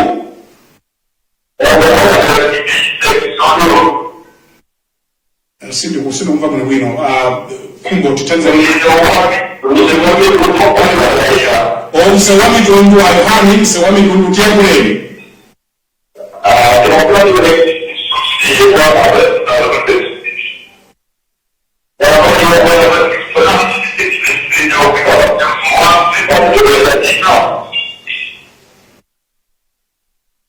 As the Kumbo Mutitiche Pamono, it's a little bit too loud. Yes, where is the next one?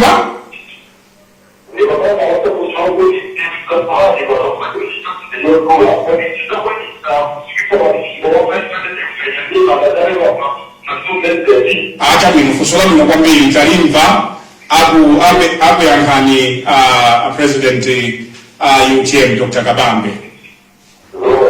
Ndathokoza soko mkwambiri foni yangu yofunika kwambiri 088427 2000. Tukamira pano the state of our economy. Hello. Bwana. Mulibanji. Tini bwino tukudziweni ndi kumene mukuyembera foni madzulo ano. Aphili kumzuzu tiyambuleni.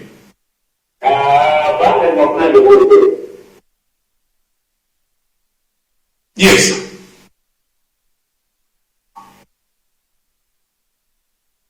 Tiyambuleni baba.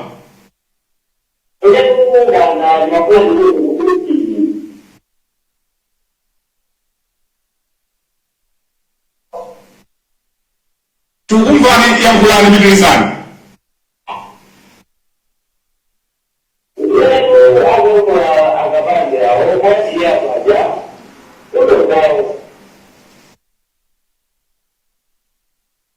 Yes.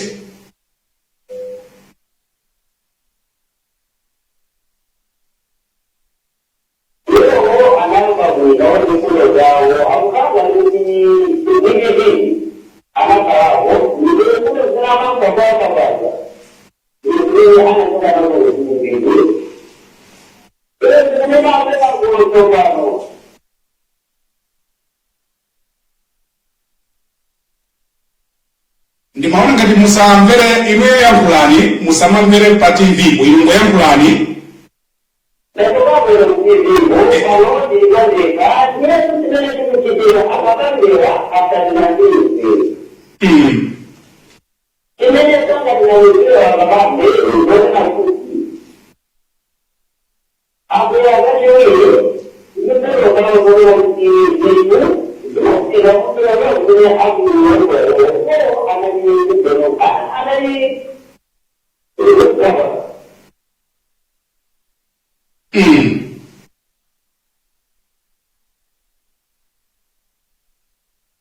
Hello?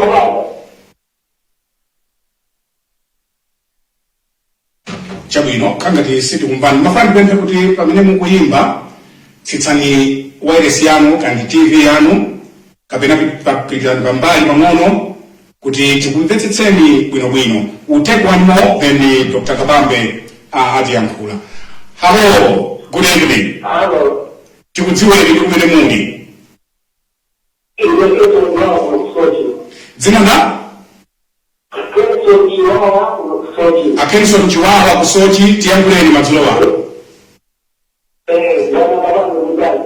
Ndere bwino kaina Chiwawa.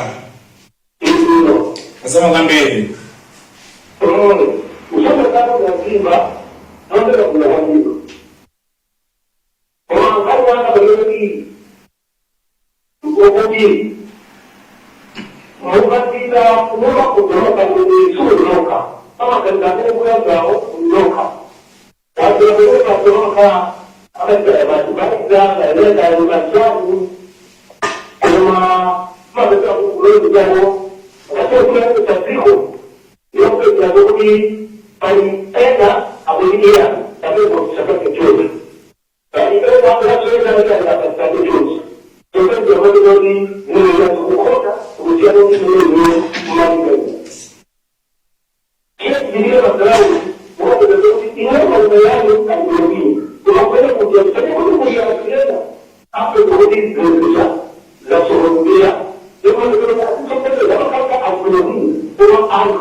Tikutokozeni kwambiri funso labwino lofunikiranso akuyankhani Dr. Kabambe mwatilemekeza kwambiri usiku uno potiyimbira.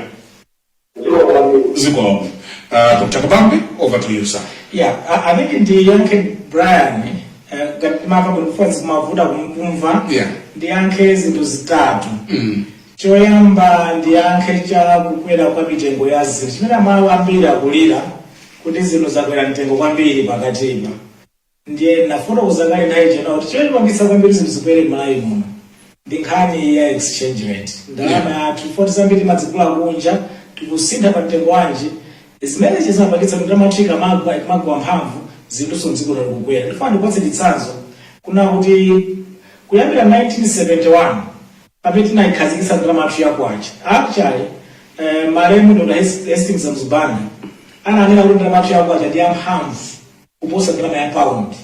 Umayenda kukhala ndi mapaundi awiri ugule 1 kwacha imodzi. Mmene amayitsegula amayiyambitsa ndalama yakwacha mdziko lino. Komano chaka chomwecho inapanga devalue 100%.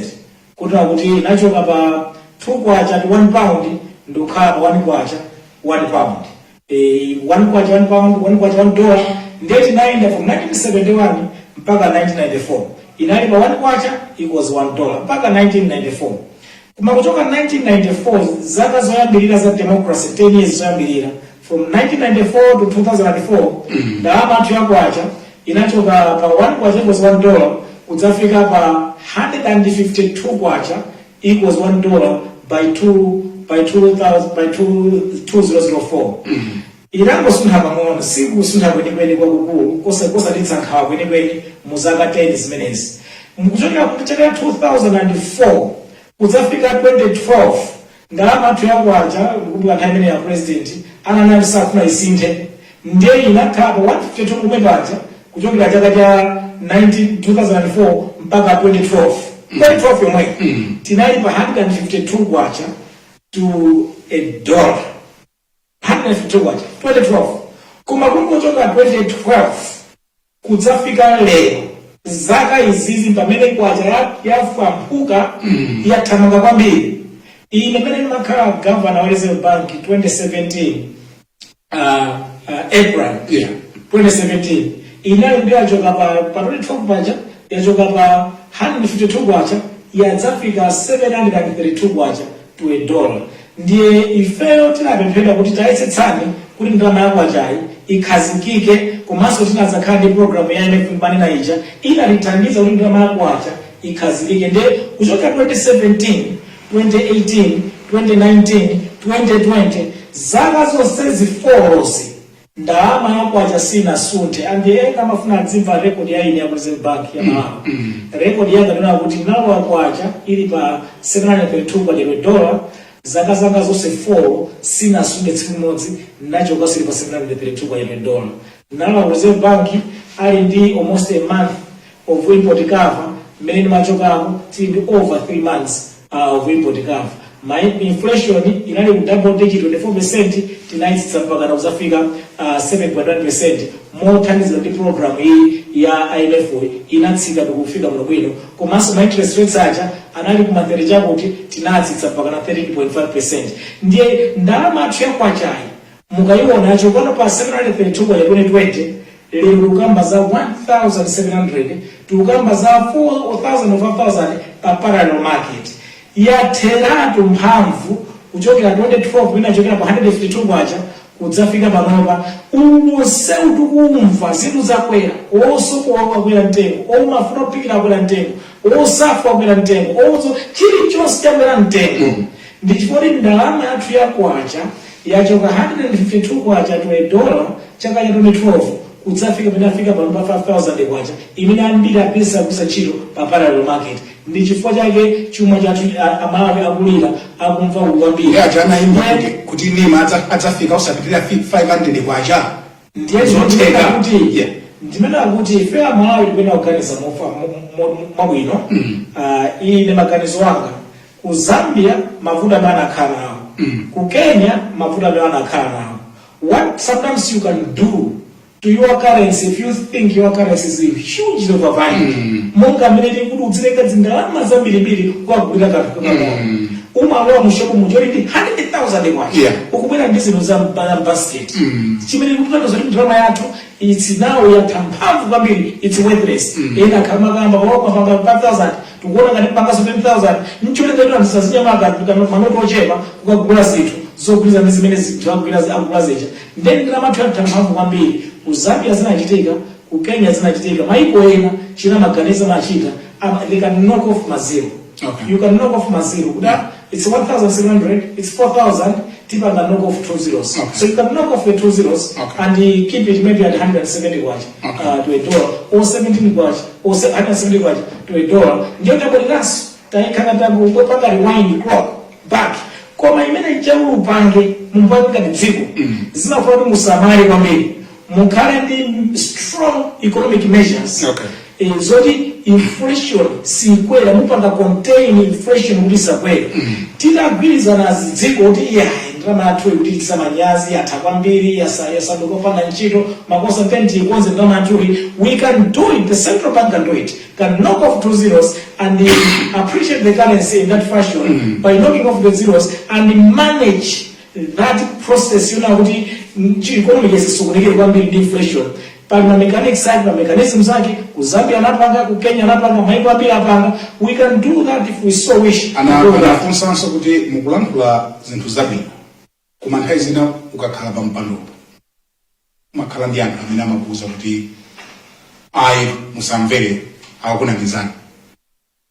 Inu ndiwo kuti mumamva nkuona kuti akundiwuza zoona ndiwe bwino wake ine nakhala budget director.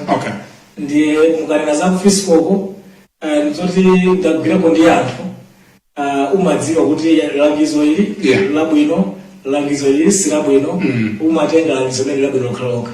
Ndakhalapo ku Central Bank as governor umadziwa langizo labwino, langizo ili silabwino. Chifukwa kuti mzokuzidziwa akamakulangiza pacha ukhoza umuza ndi wabodza tu. Komanda wakati sukuzidziwa ndesima kuvuta. Economy yathu kulangiza sumazo kuti langizo ndilona labwino silabwino sumadziwa. Komanda wakati munthu ngokuchidziwa chinthu. Mwachitsanzo ineyo sinapangepo sinachise ku patient sinapange udokotala ochiza munthu. Ndiye lero ndiyero nditenge ndilo mu theater kuti ndikamtumbule munthu ndimsokeso ndimkonze munthu ndichose sugar. Ndiye anthu azimuza tachekani apa ine sindikuzidziwa zimekuza ndisimbochekani mangocheka osazando andipakisani ndizononge koma ndakati ndikudziwa ntchito ya operation ya munthu unakuza tichekani akuza kuti sindingacheka pati tiwononga zinthu. Economy yathu and I want you to be fair. Ndi mmene dziko lathu lilili kabineti yabwino Ndani hangati. Brian, is kufunika everything else to the Yeah, ndani hangati. Which one? Give me a number.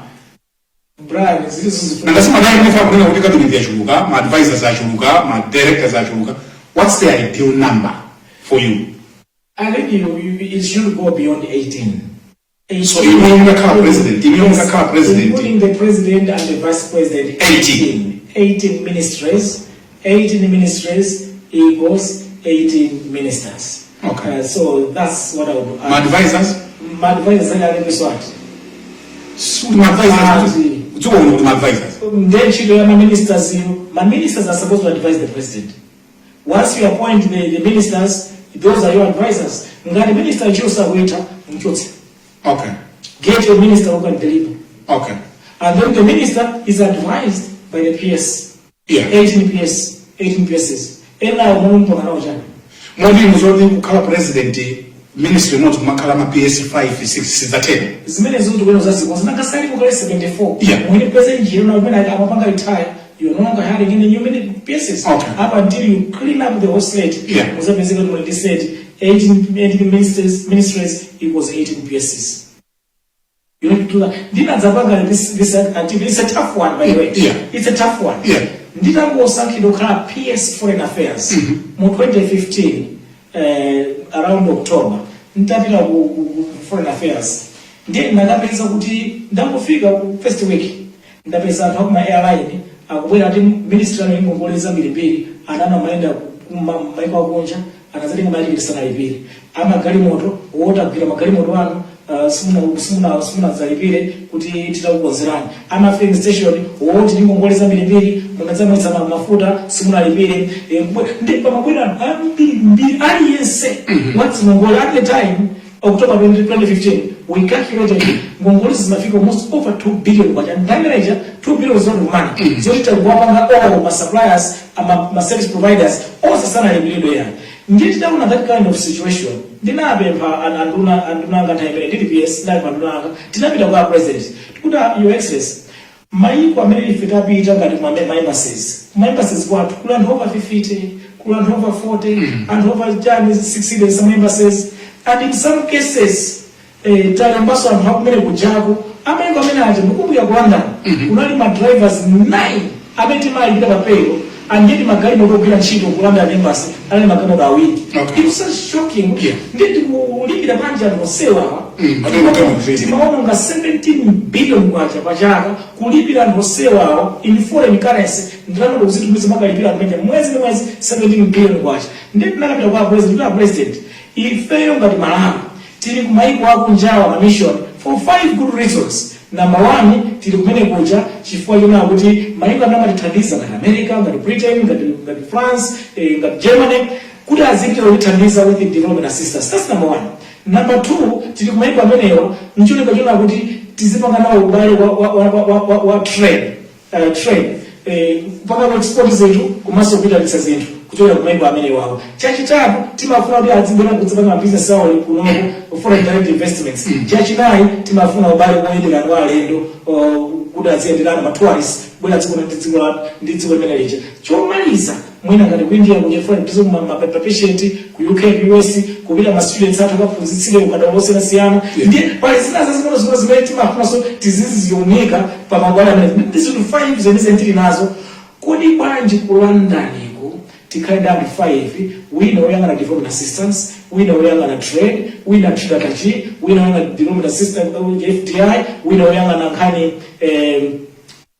tourism atachi wina oyang'ana zina zonse plus ambassador. So 5 or 6 persons are enough. To pass specific contracts with the deliverables so that parts as it passes message. Tinapanga that recommendation and another for president. When it's one who say we downsized the entire foreign service. Tinachoka kuma 60 kuja down to 5, ma 45 down to 5. Wage billion ministry inachoka about 17 billion down to 4 billion, and that is what will be needed from September. Kulitika chuma chiwenji billion kuida moja.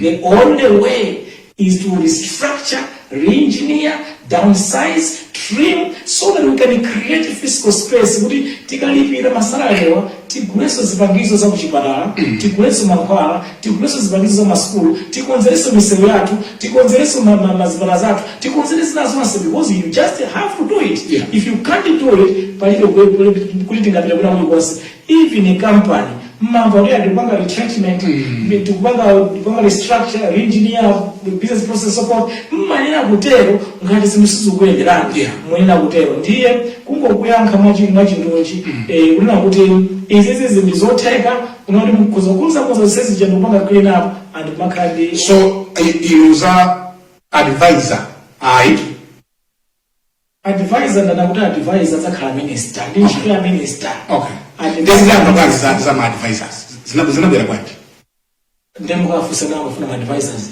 okay Kuti usomo mwali ba minister ntchito Yeah. kuti advisor for the ministry mufuna nje advice. And when why enough? Yeah. Yeah. Ndakhala public service for 23 years. Ntakuchoka kwende ku college, Yeah. University of Malawi. Yeah. The following week ndachita mwayi. Ndakapanga interviews ndili kale ku school. okay Ndinachita mwayi. Ndawembye kutengera kale college. Yeah. Anthu amakulembana to even musana pange graduate. Anatile musana pange graduate certificate ndakapatsa. Anatile ntchito in the public service as an economist. Position yambira ndikumakwera ndenda ku agriculture, ndapita ku office of vice president, ku treasury, EPMD, ndapita ku health, ndazungulira mose the foreign mose muchendeza ma advisors actually anamadandala mu civil service. Sikuona ma advisors mukali pa ifeyo ndanga chito tundi. Ifeyo mwanatile patikuona advice, kuna makame papers and so nangale mukali pa ina nchelo kene. Ndi amadandala. So that civil service actually you need to trim down nicely and motivate them very, very well. And give them performance agreements and benchmarks. You would see the same civil service. Immediately, if you properly motivated with the proper performance management systems, Yeah. that civil service can deliver. And then at the start of that, when I went to the Reserve Bank of Malawi in 2017, tinafika mene kuja, tinazimanga reorganize fangana paka loss ya 4 billion kwa 2017. Nana utia, let's sit down. Let's review our expenditure stream. Let's review our revenue stream. Yeah. And the directors and everybody else had put their suggestions. And then we agreed with the performance contracts.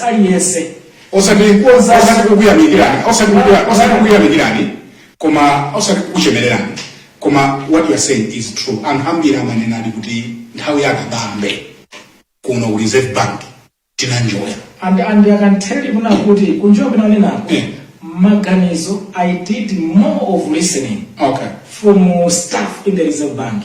And those are some of the finest professionals that we have in the country. Finest professionals. I mean, I would see what's Reserve Bank Asia, murali mwalo wa mwapa tsadanga.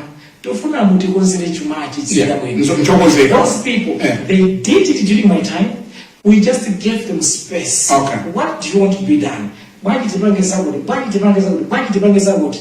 Brian, by the end of the year, inflation yatsika, wachakazika, my reserves are where. The same, I want to tell you the same. Yeah. The same public services you can have in the bad apples here and there. But if you can properly organize the same people, ask them their views of how they can do a good job, what needs to be done, how you can motivate them, and implement a proper performance management system. The same civil service man, I was there. Yeah. The same people can deliver miracles for this nation. And also to add by saying, without a functioning civil service, let's forget about development now. Mukwena program yakadera madzulo ano Times is special. We are having a candid conversation with Dr. Kabambe. This is Times Television. Hello. Hello. Tikudziweni ndi kumene muli.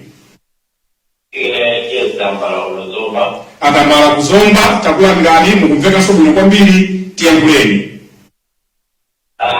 Zimene akugamba Dr. Kabambe zabwino kwambiri. And because of kulithandiza kwambiri dziko lino la Malawi. Komano chimatikhumudwisa kwambiri ndichonena kuti atisogolerero kwambiri amalonjeza chonchi koma tikawaika pampando pamapezeka kuti apita opanga amwira nzeru zawo si atisiya zimene amatifotokozera zija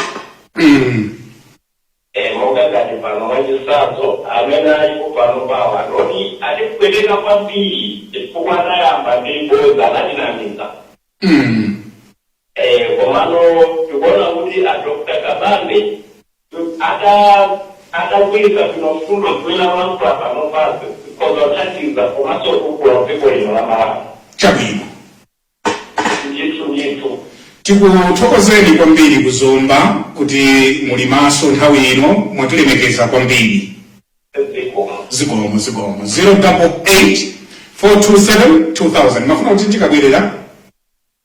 I want to tap your understanding pankania corruption. Yes. Corruption. Kodi corruption IMF akuti bwanji. Komanso iniyo mazimvetsa bwanji. This is Times Television. Hello. Tikudziweni ndi kumene muli madzulo ano.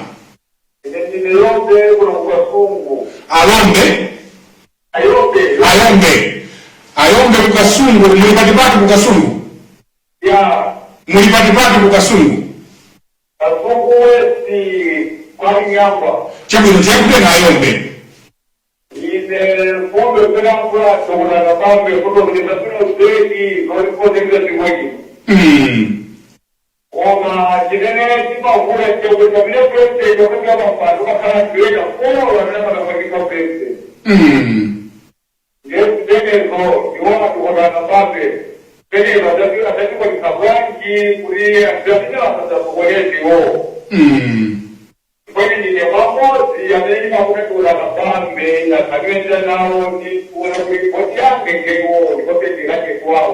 Mukafonera Kabambe? Chabwino.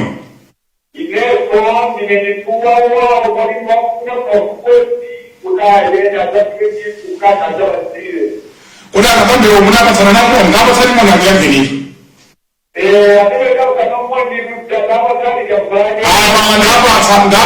Apatsani mwana awalaba. Ndeni bwino kaina Ayombe kukasungu kwe bwanji.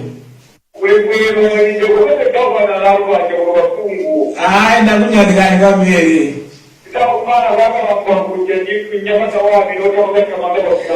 Ndiyo mwena wathamanga kwambiri background mazimo kwambiri.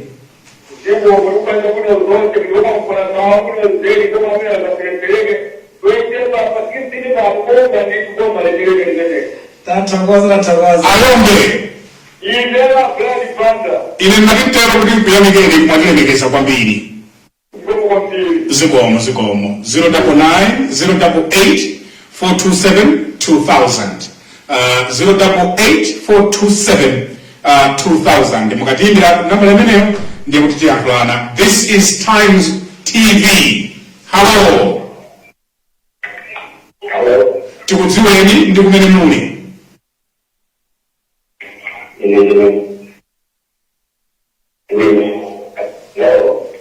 Yande musamvereza pa TV zo tingolankhulana pa phone. Hello. Ndaswera kai tikudziweni ndi kumene muli. Achisuse kuzomba tiyankhuleni.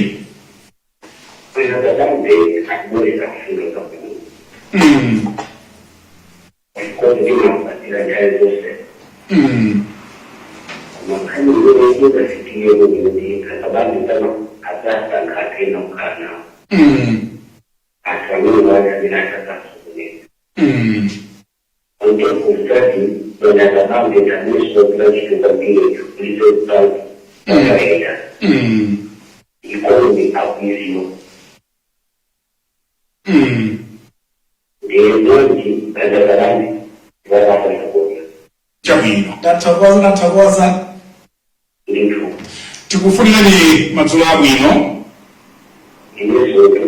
Awo amanena kuti tathokoza ndi Akabambe amene. Munapatsa moni bali, munayankhulana nawo Akabambe? Tapatsani moni lero yankula nawo ndapatsani moni. Ndaswera kaini kuzomba kuli banje. Ayi ndathokoza kwambiri ndathokoza. Zikoma kwambiri. Ndathokoza. Ayi mwatilemekeza kwambiri madzulo abwino kuzombako. Zikomo. Titenge foni yomaliza 088-427-2000. Tunayamba we started with 6 minutes late. Ndiye tiwonjezera suka 6 minutes kuti tikhale fair nthawi imene munapatsidwa. Wireless yakanema ya Times. Hello. Hello. Wireless yakanema ya Times. Hello. Surprised I haven't had any female. Akabambe akuti azimai kuti azimai mina wako zokhala mai. Hello. Tikudziweni ndi kumene muli. Dzina nda? Hello. Line ya msimu kwenkweni sindikumva ndikuonekera ndi minutes 088-427-2000. Times TV. Hello.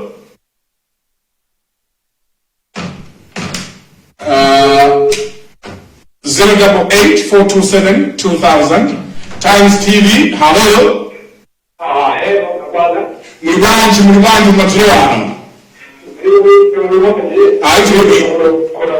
Dzina ndani kumkota-kota? Abelo kumkota-kota template. Wale abawa Natokoza Abelo mlibanji nanuso. Tiri bwino.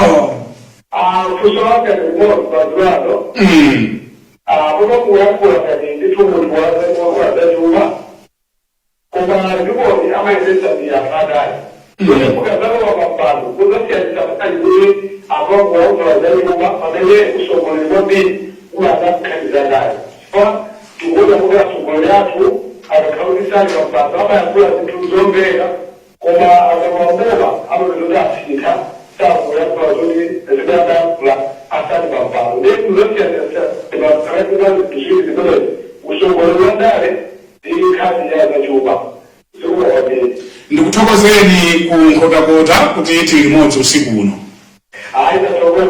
Mwatilemekeza kwambiri. Zikomo. Over to you, sir. Ndi yambira yomalizayi. Yeah.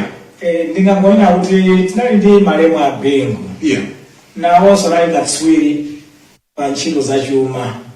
Actually anapanga development economics at PhD level. Inenso napanga development economics at PhD level. Ndito sefe tinaphunzira zinthu zofanana. Okay. Ndiye anakwanitsa kupanga balance nkhani zachuma komanso kuti dziko liziyenda bwino. I think ndidzatsatira mapazi awo. By the way, ndali budget director wawo. Yeah, mfunso langa ndali mata wawo. Akabambe mukuzokhala president wabwino. Mfunso lomulima ndikhala president. Kukhala president wabwino. Zimene kutanda wanu. Ndikhala president pa 16 September pano. Ndiye ndizakhala president wabwino. Zimene kutanda wanu kuti munthu umakhala wabwino bwino ndithu. Koma munthu umasintha. Zimene kutanda wanu. Ine Brian. Nanenso ndikuchokera komweko. In the public service. Ndimakhala ndikuwamangiza azitsogoleri athu. Mukatapanga ichi, mutapanga ichi. Maganizo ena mwalandiridwa, ena osalandiridwa. Ndikumbukira maganizo ndakupatsa kale mbuyowa, waoti anthu abwere ku embassy 2015. Anthu ambiri aja anapita ku embassy atawina DPP masankho a 2014. Ndiye kuwathokoza nayo anthu mbwere ku embassy. Ine ndabwera technocrat, PS anthu abwere. That was a tough decision. Yeah, it was a tough decision. My politicians. Politicians did like that. Of course, a president manager, he had put his foot down. So now is in andale, amafuna zina zake. Kuma you need to be very tough to do what is right for the country. Yes, menezo tina zibanga to 2015 ndili foreign affairs. Amena lesa kutenga boma ba 17 pano. akutenga boma mmene chuma chake chavunda. Tikunena kuti ngongole za boma zakula kwambiri. Kuli dzimari zimbwe ndalama chakwa chandiyosokonekera, ma interest rates mabanki mwasokonekera, chuma chavunda, fertilizer akugulitsa 100,000 ali maukanika kugula, kuli njala chokudya kulibe kudziko kuno. Ndi mavuto they are all over the place. Pafunika very, very tough decisions and economic measures to be taken from 16 September to sort out the cancer of this nation. Mavuto adziko la Malawi. Menelo, the children was 16 vano, I'm prepared and determined to take that path because that's the only path to sort out the problem for Malawi. In makani wangi zatu, sama mvena kazifuwa za ndali ndiza zodero, mza funitsitsa, tipange the right things for the country, mchoninga yuditiko watu. What are you funso hili hazimbi ni mafosila hili. Ndima numu afuse enao. Ana alonjeza hapo ananamiza. Inesi nalonjeza kwa nukua mizana. So ine funso lima kakwa hili misplaced. Chifu alizibila kwa ana alonjeza ajana ananamiza. What are your views on the corruption? Corruption ya Afrika po ufuta bwanji kuno. Ndipo IMF adazika kazimenezi. Is it part of what they have anyanyalia? Brad, I'm sorry, yes, nimbale once. Brad, corruption kumaimuno yafika po sauzana. Zintu makunda unena, zintu zibili zintu zitatu zimezalipoteka kwa mbili maimuno. Number 1, the nepotism, tribalism, cronyism. Kusankha maudindo poyanga na upeni wachokera. Mao mosankha only on merit. Chimenechi ndichimchoya majinja difuta kwa mbili. Ndima kona pela chisazo ya timu ya Manchester City. Kuli timu chaendo kuwina. Choya mbilira, amena apesi ma-players abwino, apesi coaching pali abwino. That's the first step. Second step, chima difuta kwa mbili, mkani ya Katangale, sima kanga boma liko sili mbwera. Lufuna lipange katangale kosa zizao anapangira, anana chokachi. Zili ngati bucket ya manzi, ondoa pese. Mwila kwa manzi, ndiye mtagazanja abasibe zili maboo moja, hizo sikungo mazo kapasi bacha. Manzi osaja kukopita kumaboo moja, iwa kumango zine nebela kapasi bacha. Uone, upange ujeni, lifestyle audit. Mena mawa mboma mpawao, amena wa mboma hawa. Muka aone, ulikuwa andunaja, anani nyumba zingati, anani magari moto ngati. Kuna andunaja, makawa nduwa mnanda zingati. Ndiye mpange kumpea dileo. Ambili aja, amanga nyumba za mbili, maloji, chani, ama magari moto mbili, ama kuida na briefcase sandrama za mbili, zina zimaka kuida lipunja. Brad, kulika tanga yose leo masewela ya, andu hakupa, ose li masewela. Pafufi contract yose bilekeni, ili yose kupele na public sector. Amaguzo na uda jima itakuwa ni contract hii tukuwa na advance ya 20% ma 10% mbili mwezi refe kuma kupasa hiyo jinja atana nao saa kupasa hiyo jinja yose akoma namba so week 20% advance 10% mbili mwezi refe kwa chini chose kimechukua na kuboma and forget about it's a criminal enterprise chifume ndio kutangaza njala leo mzungu funa zitenge everything else from everywhere else and mafundo wake mazaja agatawasa ngutsatsireka basibaje ali ese mazaja ukadika kumwa alibe chila chose then uchi corruption iyi ngani yakatanga yadivuda kopya and without sorting this cancer this country will not move forward an inch. The IMF some of the structural benchmarks amaika zimzuri tikonze timati public finance management measures so that uli drama zijazienda kuinuka hapa tako za procurement hapa ngatako zimzoti medical zisamalika chuma cha dziko and so forth chabo and so forth ndiye ndikazimene zijasima ndokezera kuti zitseka tsenga bowacha ndeke kukana kuti ya ifasibise kuba tizikise ndiye ayo koma kuti kufuna muzibile kuba zipila zimezi zibitila zimzanozo ifeyo sikana our interview ya 2023 yes where you raised these issues yes do you feel like you would have been more vocal or do you sometimes feel like the commandant akosa or do you think you would have said more or I don't know you saw this coming and you said chitaniza kuti But Brian, Yeah. anena kuti a president ali ma choices awiri, either akonze chuma cha dziko lino or aiwaleza chuma cha dziko lino alimbane za campaign ya 2025. Yeah. Ndiye a president nakuza la president asankha za campaign izo sizimina zisazitsatira sanazitsatire. Iwo anasankha kuti ndizilimbana za campaign basi 2025.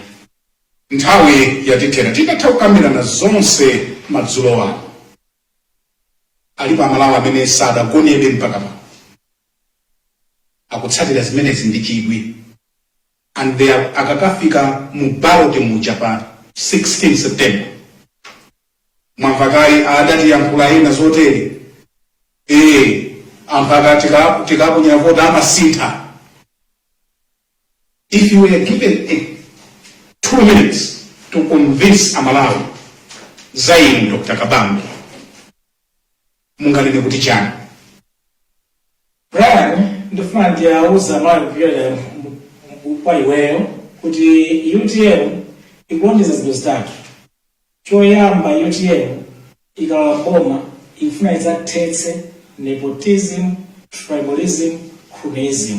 Ikufuna idzapange kusankha aliyense on merit, tidzasinthenso ndondomeko zonse za boma zosafunsa kuti munthu akuchokera kuti oyang'ana kuti kapena kugulumiza chipani chanji kungoyang'ana kuti ntchito iyi kuti ndi Malawi kuti angayigwire bwino ntchitoyi mcholinga kuti dziko lathu lipite patsogolo. Chimene choyambirira chimene ife a UTM mwadzina lathu United UTM tidzaonetsera zimene tazipanga. Chachiwiri chimene ife a UTM tikulonjeza Malawi nchona kuti once and for one, for the first time, tifuna tidzapanga root out corruption in all its forms and in nature. Chimene chocho tikudzalimbana maboma onse amene akhala otsekuka zaka zonsezi tikudzatseka. Tidzapanga pre-inspection audit. Payment iliyonse ku public sector sanachitike, ma auditors, internal auditors ayiwunike payment ichi kuti mtengo wamene ukulirawo ndi umene uli pansika, kuti njira imene anapezeka ku supplier contractor inali yolondola. And every month at the end, my auditors, another set of internal auditors, I will need my transaction numbers or search, I will need my payments, and I need to transfer them. Depending on what's going to everyone must be taken into account.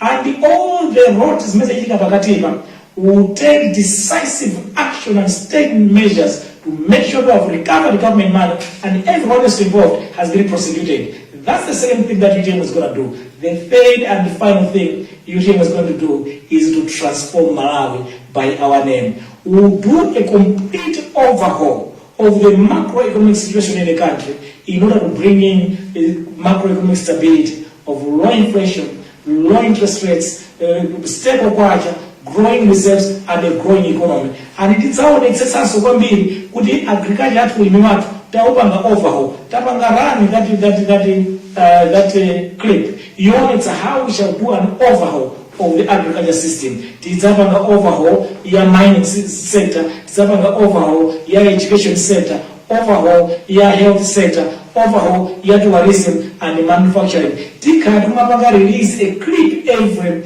week. It's how we shall transform Malawi in all these sectors. Malawi akonzekere Malawi wabwino, Malawi wao to everyone, because we are promising to transform this country. And that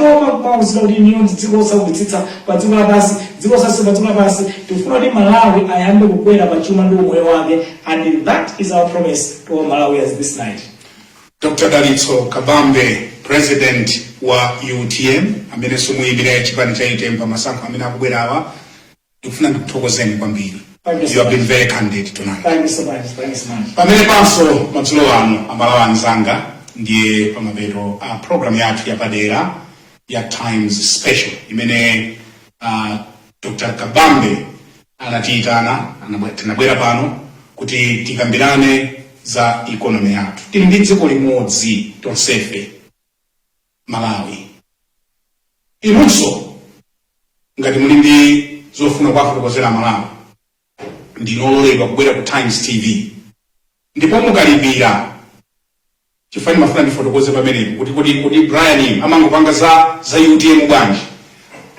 UTM akalipira amanena kuti zinthu zathuzi ku Times iko tufuna Brian tipange. Simaneno? Yes. Yeah. So ena amalira kuti ayi ndikufuna abwere Brian ndi Cafe Maulidi, ena iye abwere Brian ndi andikuzamwayi ndi Cafe Maulidi. The choice is yours. Ife kutayi mzimu amangotoza kuti mukagwire ntchito akutaka kuti akuyika nani. So osafuna kuti osachulutsa zokamba ina ife tikugwira ntchito pano yotumikira inu. Ndine Brian Banda, malo mwa ife tonse usiku uno tukulambani kuchokera mu mzinda wa Lilongwe. Mwatilemekeza kwambiri and you are sleeping a little bit late. Tukuyamikani pokhala nafe. Until next time, tili ndi masankho pa 16 September. Osachita chibwana. Goodbye and good night.